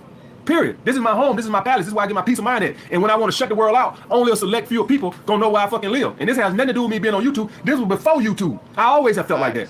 When my homeboys don't come over, they don't say, hey, I'm finna come over there. Who would have called you? Oh, I'll meet y'all out, man. I want everybody to know where the fuck I live at. Shit, what the fuck I want everybody in the world to know where the fuck I live at. So that's another reason too, guys. But beyond that, it just can be very expensive. All right, guys. So just dating multiple women. So another pro being PurplePill is saves you a lot of money, guys. I was always able to save a lot of money when I was in my relationships. And I was in primarily 2 long ones, but one really long, the other one is so long. But even then, I saved some money. All right, guys. So that's one benefit of going. And any of you guys over here, you will be. I want y'all to notice AMS will bring up a lot that his come up, he was in relationships, saving money. But now he gets to fucking spin plates to do whatever the fuck he wants because he's a high value man. So guys, even if you want to be that type of guy that does that shit, you might reach it easier if you stay in relationships and save more money. And then once you're in your prime or whatever you think is your prime, 35, 40s, then you can fucking go and start spending as much as you want, bro. And you saved all the money to be able to do it. But if you're not in no relationships, you stay single, you're going to be fucking broke, man. Even AMS made most of his money from saving and staying in a relationship. I'm telling y'all, it helps a lot. Go ahead and start it again, man. Surprised at how dating women. This ain't about going to no fucking steakhouse or no sushi houses or none of that bullshit. Just gas, getting clothes that look nice on dates, even a glass of wine. If you dating 3 women a week and you do 20 bucks, that's $60. That's $240. Boom. No, those are cheap dates. So let's say you did a date Friday, Saturday, Sunday. And let's say you spent $20. Glass of wine for you, glass of wine for her. That's $60. That's $240 a month. Do y'all guys understand that? If you're in a relationship with a fucking girl, and those are cheap, that's not even practical, to be quite honest with you. Maybe for the first date, but the second date, that's not even practical. I'm gonna tell you that shit right now. Unless, like I said, unless you fucking with Big Booty Brenda from the projects, but the second date, that's not even practical. Second date, you're probably gonna be looking at about $100, give or take $80, $100, somewhere long enough. So it can get kind of expensive, guys. And you do all that for what? For her to lose attraction after the second date. So there's a lot of little bullshit that go along with it. That is why you see guys go and settle down and get tired of that bullshit. They get tired. Guys get tired of that fucking bullshit. Dating women, they lose interest, this, that, other. Got it? That's why. So that's the thing with that guy. You save fucking money. All right, let's get into these cons, man. Number 1, catching feelings. See, when you allow yourself to spend that much time with a woman, it's inevitable, guys, that the oxytocin. All right, guys, I ain't gonna lie. This is the worst one. This is a big deal. This is what most of y'all are gonna do. You're gonna get caught up and have your feelings in it. And there's no getting around it. He's going to give a really good example. If you had a dog for a year, you're going to fucking love that fucking dog as much as you try not to. You could sit there and play the validation game as much as you want, always have her chasing you. You're going to get attached, bro. It's going to fucking happen. The biggest thing is that this is the thing that every guy needs to get good at is letting go. It's extremely hard to do, but you got to get good at doing what the women do, which is where they could just fucking break up with you and move on to the next one. This is why you having a good network of women is such a fucking big deal. So you always have that mindset that there's abundance there waiting for you. There's always an abundance of women out there just waiting for you. If you do not have that networking with women, you're never going to have that. And then you're not going to be able to handle a breakup. But you can handle like the emotional attachment if you can handle the breakup. Most of y'all can't handle the breakup. How do you handle the breakup? You have a big network of women to go to after the breakup. You cannot, you got to always keep your abundance mindset there, guys, or else. But he's right. You're going to get emotional attached. You're not going to be able to avoid that. There's no avoiding it. Just accept it. Know that it's going to hurt. And hopefully it's just one that lasts longer than normal. You can start the video again. Builds up, all those chemicals build up in your brain, and over time, guys, if I bought you a dog or a cat and I said, hey, keep this cat for 6 months, you might not even like animals, but if you spend enough time with that motherfucker come purring on your leg a lot, or licking on your leg, or kissing on your leg, whatever the fuck they do, or whatever, shitting on your leg, over time you'll build an attachment to that motherfucker, and you might not even like pets, but if you keep that motherfucker enough and you hang around that motherfucker enough, you'll build an attachment to it. All right, guys, so you run the risk of catching feelings. The way you can fight this is you can technically be in a relationship and avoid this, so you can still remain detached in a relationship by being on your purpose, and even though you're in a relationship, you still don't spend that much time with her. But we already know that that's not practical. If you got one girl, you're gonna want to probably bust. If you only got one girl, you want to bust at least 3 nuts a week, right? You want to at least fuck her 3 times a week, right? You ain't got the other girl, so you don't want to bust 3 nuts a week. All right. So in that, seeing her that much, you run the risk of catching feelings. Which the second you do, she's gonna start pulling back because it's unattractive for a man to be in love with a woman. That's weak. You're completely right, Osmosis. The thing is, this is why if you start this, everything is always based on starting the relationship correctly or on your terms. Like you gotta like, and this is how relationships should always be. Like everything is boundaries. You set boundaries. You say this is how it is, and a woman that comes in is coming into coming into your purpose, and you got to set the boundaries. So if you start from the start, you have a network of women. You from the start you have this abundance mindset with women because of her knowing from the start that you have this network of women by your side. If you make that mistake where you start without it, you're completely correct. You get zero fucking leverage, bro. She's gonna have all the backups, like you're saying, and you're gonna be chasing validation all the time. It's the worst thing that you can do. Now, if you're going to do it, you got to do it with the network of women, like I've been preaching. Y'all need to go join MOA with Michael Sartain, because that's like one of the biggest things that you need to learn is how to have that woman network so you don't have that happen to you and you don't lose the leverage, man. And you got to start it from the beginning of the fucking relationship. If you try to do it 6 months in, you're fucked. All right, you can start again. Weakness to her. So it's not so much of you being in love, it's the fact that now she's able to manipulate the situation because you care too much. That's unattractive to her. A man has to always remain the strength in the relationship. Always have to show the strength. The second you start getting weak for her, it's unattractive. She's gonna start moving to her masculine because you're moving into your feminine, because you catching feelings. You have to always be that rock. It's okay to love a woman, but the second you start catching feelings and start falling in love with a woman, you got a problem. All right, guys. Number 2, another con, you just took the competition anxiety away. You can kiss them good old blowjobs away, baby.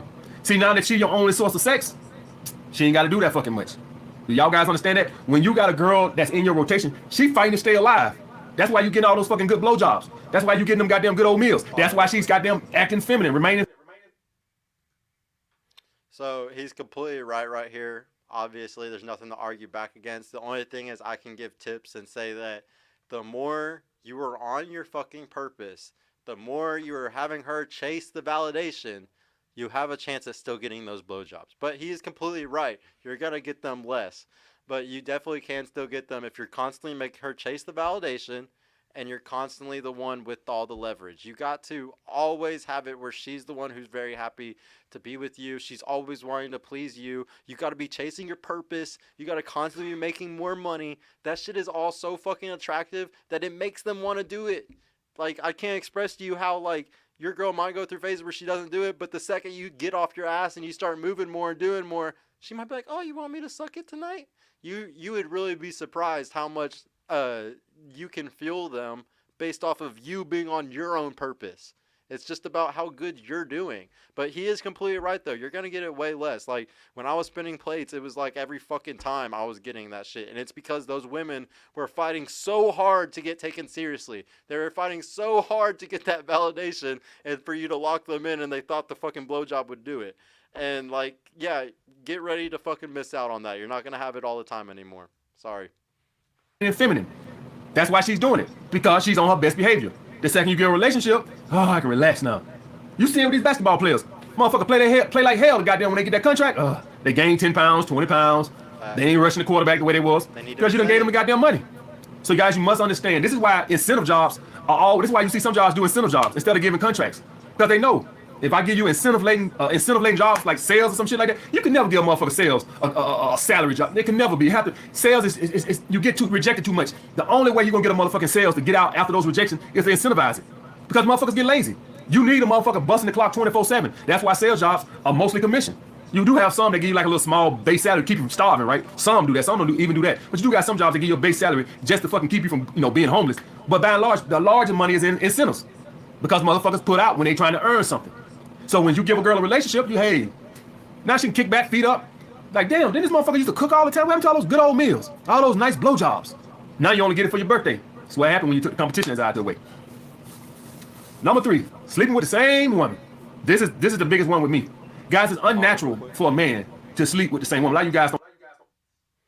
Now, I completely agree with him on this one. It's extremely unnatural for a guy, but I think that there's ways to fight it. I'll just give y'all like my personal tips, and this isn't gonna work for every relationship.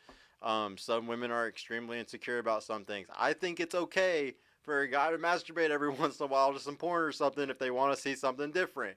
I think that can literally put you off to not have to go to the other girl. That's the only solution that I've ever used that it works for me. I don't know if if that would work for every guy, but that's my only way that I can kind of keep myself, I guess, thinking that there's something different. I don't know. It's just and it's not even that often of a thing. I feel like I'm actually pretty good at being happy with just my one girl, as long as you I don't know, as long as you're constantly not teasing yourself. Like, don't be going on the internet. Don't be liking girls' pictures on it. This is something I already preach against. You know, like, don't be thinking about other girls, and you won't have these issues. Like, it's all in your mind. Like, but yeah, if you sit there and you think about it all the time, you're probably gonna have a hard time with the with the sex thing with no other girls. I think this is something that's going to be harder for the 25 and under generation than anybody, because they're all extremely addicted to porn. They're all extremely addicted to choice and having multiple choices. They're, you know, like anybody that uses dating apps a lot, these are all the type of people that are going to have an extremely hard time trying to be happy with sex with just one person, because you live in the society of choice. You grew up in the age of choice. You grew up where there's fucking choices everywhere. So it's really hard for you to be okay with one. I think because I'm 31, it's really not that hard for me. I saw loyal parents everywhere. So it's just like, this is what I'm supposed to do. It's not that hard. But yeah, obviously it goes against our natural desire sometimes. I don't know that. It's not natural for a man to constantly sleep with the same woman. It's unnatural. And if you're a guy like me and you have a natural abundance mindset, I just naturally have that. That ain't something I had to develop. I had to develop the ability to be alone, but I didn't never had to develop an abundance mindset. When you got the abundance mindset like me, you always think more. And me just sleeping with one woman, I'm just always gonna get fucking bored. Always. This is how you have these sexless marriages and relationships, guys. A lot of times it be the woman just lost attraction to the man and she just stand up to comfort. A lot of times it be the man don't want to fuck the woman. This is one reason why a relationship, that would probably be the biggest reason I never get in a relationship again. What's the fucking point when I know I'm gonna be sick of fucking her in 3 months? So what's the fucking point? If that's my only, I'm not gonna be miserable like that. I done that. I've been in a couple sexless relationships. I'm not gonna do that shit no more. It just don't work. The woman start bitching. See, guys, please don't ever do this. This is something that I'm very good about not doing now, because I've already done this twice. I already was with people before that I did it decades after 3 months. Now, I would never be in a relationship with somebody if I don't really get excited about sex with them every fucking time. Like, you need to be really down for that chick. Like, and maybe he's experienced so much that, like, he might have experienced some crazy ass fucking bad bitches, and it makes it really fucking hard for him to settle for 7s or 8s or something, because he might be alpha widowed a little bit. I like to say that guys can be alpha widowed. He might be alpha widowed a little bit, where like he dealt with some bad bitches, and next thing you know, he doesn't give those 7s and 8s, like, or after 3 months with the 7s and 8s, he's over it because he knows he can go get a baddie. I mean, AMS is fucking like 6'4", muscly, like, you know, this dude be pulling, you know what I'm saying? So like, I can totally see why he has this problem, and it's probably because he's fucked a lot of fucking really bad dimes, and like, it's gonna be really hard. You can get alpha widowed, guys. Not saying don't go fuck the dimes, just saying it can still happen. Next thing you know, you're never gonna settle for a good 7 or 8 that she fucking cooks for you all the time, and you're not gonna settle for it because her butt's not big enough. So what's the point? For all you guys that have been in relationships where you didn't really want to fuck, and this had nothing to do with your attraction level, and then even if you go listen, if a guy tell me he just started dating a dime, he been dating her for 2 months and he tired of fucking, all right, that's kind of odd. That's kind of odd. You don't get tired of fucking a dime in 2 months. But regardless if it's a dime or not, if you with this motherfucker for 4 or 5 years, a dime or not, I guarantee you Jay-Z ain't fucking Beyonce like that. They've been together too long. I would put money on it that they probably fucking once a week, once a month. I guarantee you. Because even if it's a dime, if you stay together long enough, it will get old. What I tell you guys is, it's impossible for you to get tired of fucking a dime in 2 months. I have guys hit me up, telling me something, hey, they can't come back. They don't got no comeback. That's because the bitch ain't hot enough. But whether the bitch hot enough or not, if you beat a motherfucker 5 years and you've been fucking the shit, no matter how she look, I don't care who you is. If you've been with a motherfucker 5 years, you're gonna get tired of fucking that motherfucker. All right, guys. Number 4, you lose yourself in a relationship. Guys, when they get a girl and they start catching feelings, what they do? Bye-bye hobbies, bye-bye friends, bye-bye purpose, bye-bye ambition. Everything is centered around the girl. Like so when you get if you go purple pill, understand that you kind of lose yourself as in who you are. Now, it's some guys that can maintain it, a lot of you guys won't. Usually guys can maintain it at the beginning, and then they'll lose it as time go on. So at the beginning, they're cool, fine. As they start to catch feelings, everything starts to gravitate towards the woman. So you lose your identity. What's wrong with that? If y'all ever break up, you done lost your identity. Your whole life was her. And that's what you see with a lot of guys. Everything is the fucking woman.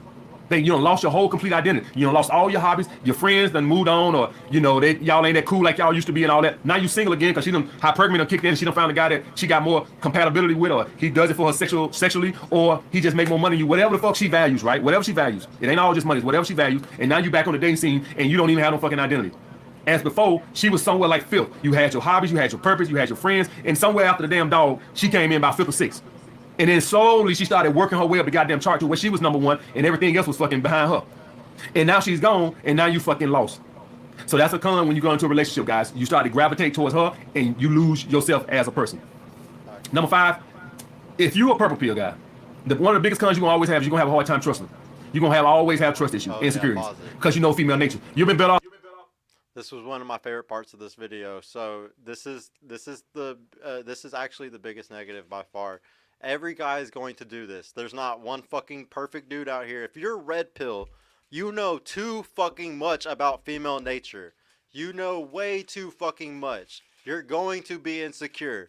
You're going to have issues. Like you're gonna be that guy because you know too much. You're gonna be controlling. That's why what I'm always gonna say is you start it correctly with the boundaries at the beginning.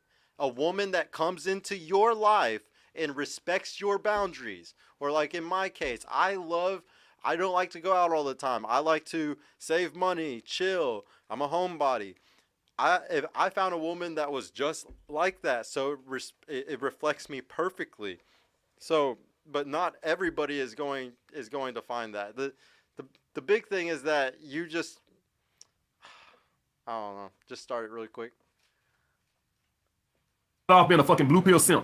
At least you don't know no better. But once you become purple pill and you try to get in a relationship with a woman, she come in the house 2 minutes late, you question on it. Because you know, bitch, I know y'all motherfuckers. I know how y'all live. She'll be over there texting on her phone. She'll be texting her mama for real. You like, oh, she's probably over there texting that goddamn dude. Because you know female nature. So you'll never trust her. So the relationship is almost sort of doomed from the get-go, unless she's just gonna be walking on eggshells because you'll never trust her. Pause it real quick. No, it's almost impossible for a purple pill man. See, guys, if you don't want her walking on eggshells, you got to start the boundaries from the fucking start. If you get the boundaries from the start and she knows that all this is disrespectful to you, all of this isn't okay, all of this isn't what you're going to deal with, you're never going to have to worry about that shit. You need to start it from the very fucking get-go. This is who I am. This is what you're not going to go to the club. You're not going to hang out with these type of girls that are all single. You're not going to be out past this time. Something that he likes to talk about is that if you're gonna be purple pill, you gotta have a curfew, and it's not just for it's not just for her, it's for both of y'all. Y'all both got a fucking curfew. It's equal. Like there's lots of things that like people would say that that they don't like that I say sometimes, but it's like, are you assuming that I'm only restricting her in that? Because I restrict myself as well. It's a very equal thing, and a lot of people don't understand that that's what Purple Pill is being about, is doing it all correctly. And having those boundaries from the start, because like he's saying, if you don't have these fucking boundaries, dude, you're gonna be controlling and insecure all the fucking time. Red pill is horrible because it gives you all the knowledge, and I've been like this in multiple relationships. But if you try to be controlling a year in, 6 months in, and tell that girl she can't go to the club, you look like a fucking dork. They're not gonna respect you at all. You have to do it from the very fucking beginning. All right, you can start it. In my opinion, to trust a woman, because you know their nature, you know how they are. So anything that seems out of place, you come from in the house 2 minutes late, you all own it. Now you might don't say nothing to her about it, but it'll almost been better if you didn't know nothing about it. If you're gonna be in a relationship, in a relationship, it'll be almost better that you didn't know female nature, because you can never trust the motherfucker. You'll be all at work wondering what the fuck she got going on. All right, guys. So for all my red pill guys over here that's considering going purple pill because you get tired of that game or whatever, you ready to settle down or whatever. Just understand it's gonna always be hard for you to trust a woman. Even my purple pill brothers over here, they would tell you, I guarantee one of the biggest issues they have with women is shit fizzle out because they have a hard time trusting women. All right, guys. I'll get back with you guys. No, that's very true, guys. Trust is the biggest thing that's gonna fuck y'all up if you're really into wanting to be purple pill. You gotta learn to trust the girl while also being red pill, and it's not easy. I'm gonna sit here and say that that's probably the hardest thing for me. I have to completely always struggle. But once again, if you're a true provider, it's not as much of a struggle. If you're a true provider that's giving like the tradcon relationship to a woman, What's there to be worried about? When is she? You don't have to worry about her and her coworkers because she's not at work. You have a tradcon relationship where she's always at the house. Most of the insecurities come from financial issues, like I'd be saying all the fucking time. If it wasn't for financial issues, y'all wouldn't even have to worry about most of this shit. But he gives advice to normal people, like the normal people who make 50, 60, 70K a year, and so that's what you have to do. You're probably going to be paranoid if you're that guy who makes that much money, or if you're trying to date a girl that has a job, a regular job and stuff. Yeah, you're going to be scared. She's going to have a work boyfriend, bro. Get used to it. Get used to that work husband. You better start making 100, 150K a year so you can be a true provider, so you don't got to worry about that shit. That's the only way you're ever going to get to that point, honestly, guys. To just go ahead and close it out, we're gonna just let me just see. Candlex reacts to Lil Mario on the Block. He is a good underrated Hispanic rapper. His is from San Diego. Yeah, maybe, man. I don't really will do a lot of reaction videos to rappers, probably, sadly. But no, thank you everybody that did show up tonight. We didn't have that many show out, but obviously we're just doing a review video, so it's not that big of a deal. Anybody that wants to come on, we might do this again on Wednesday, or we might do something again similar. We'll see. Otherwise, we'll definitely have our show Friday. We already got a bunch of girls lined up for the Friday show, so be sure to pull up and see the dating show for that night. I really appreciate everybody for showing up, man. Like the video on y'all's way out, share it, and shout out to Donnie and JR. Thank y'all for helping me out tonight, man. And we will see y'all on maybe Wednesday, but for sure Friday, man. We'll see y'all later. Peace. Peace out.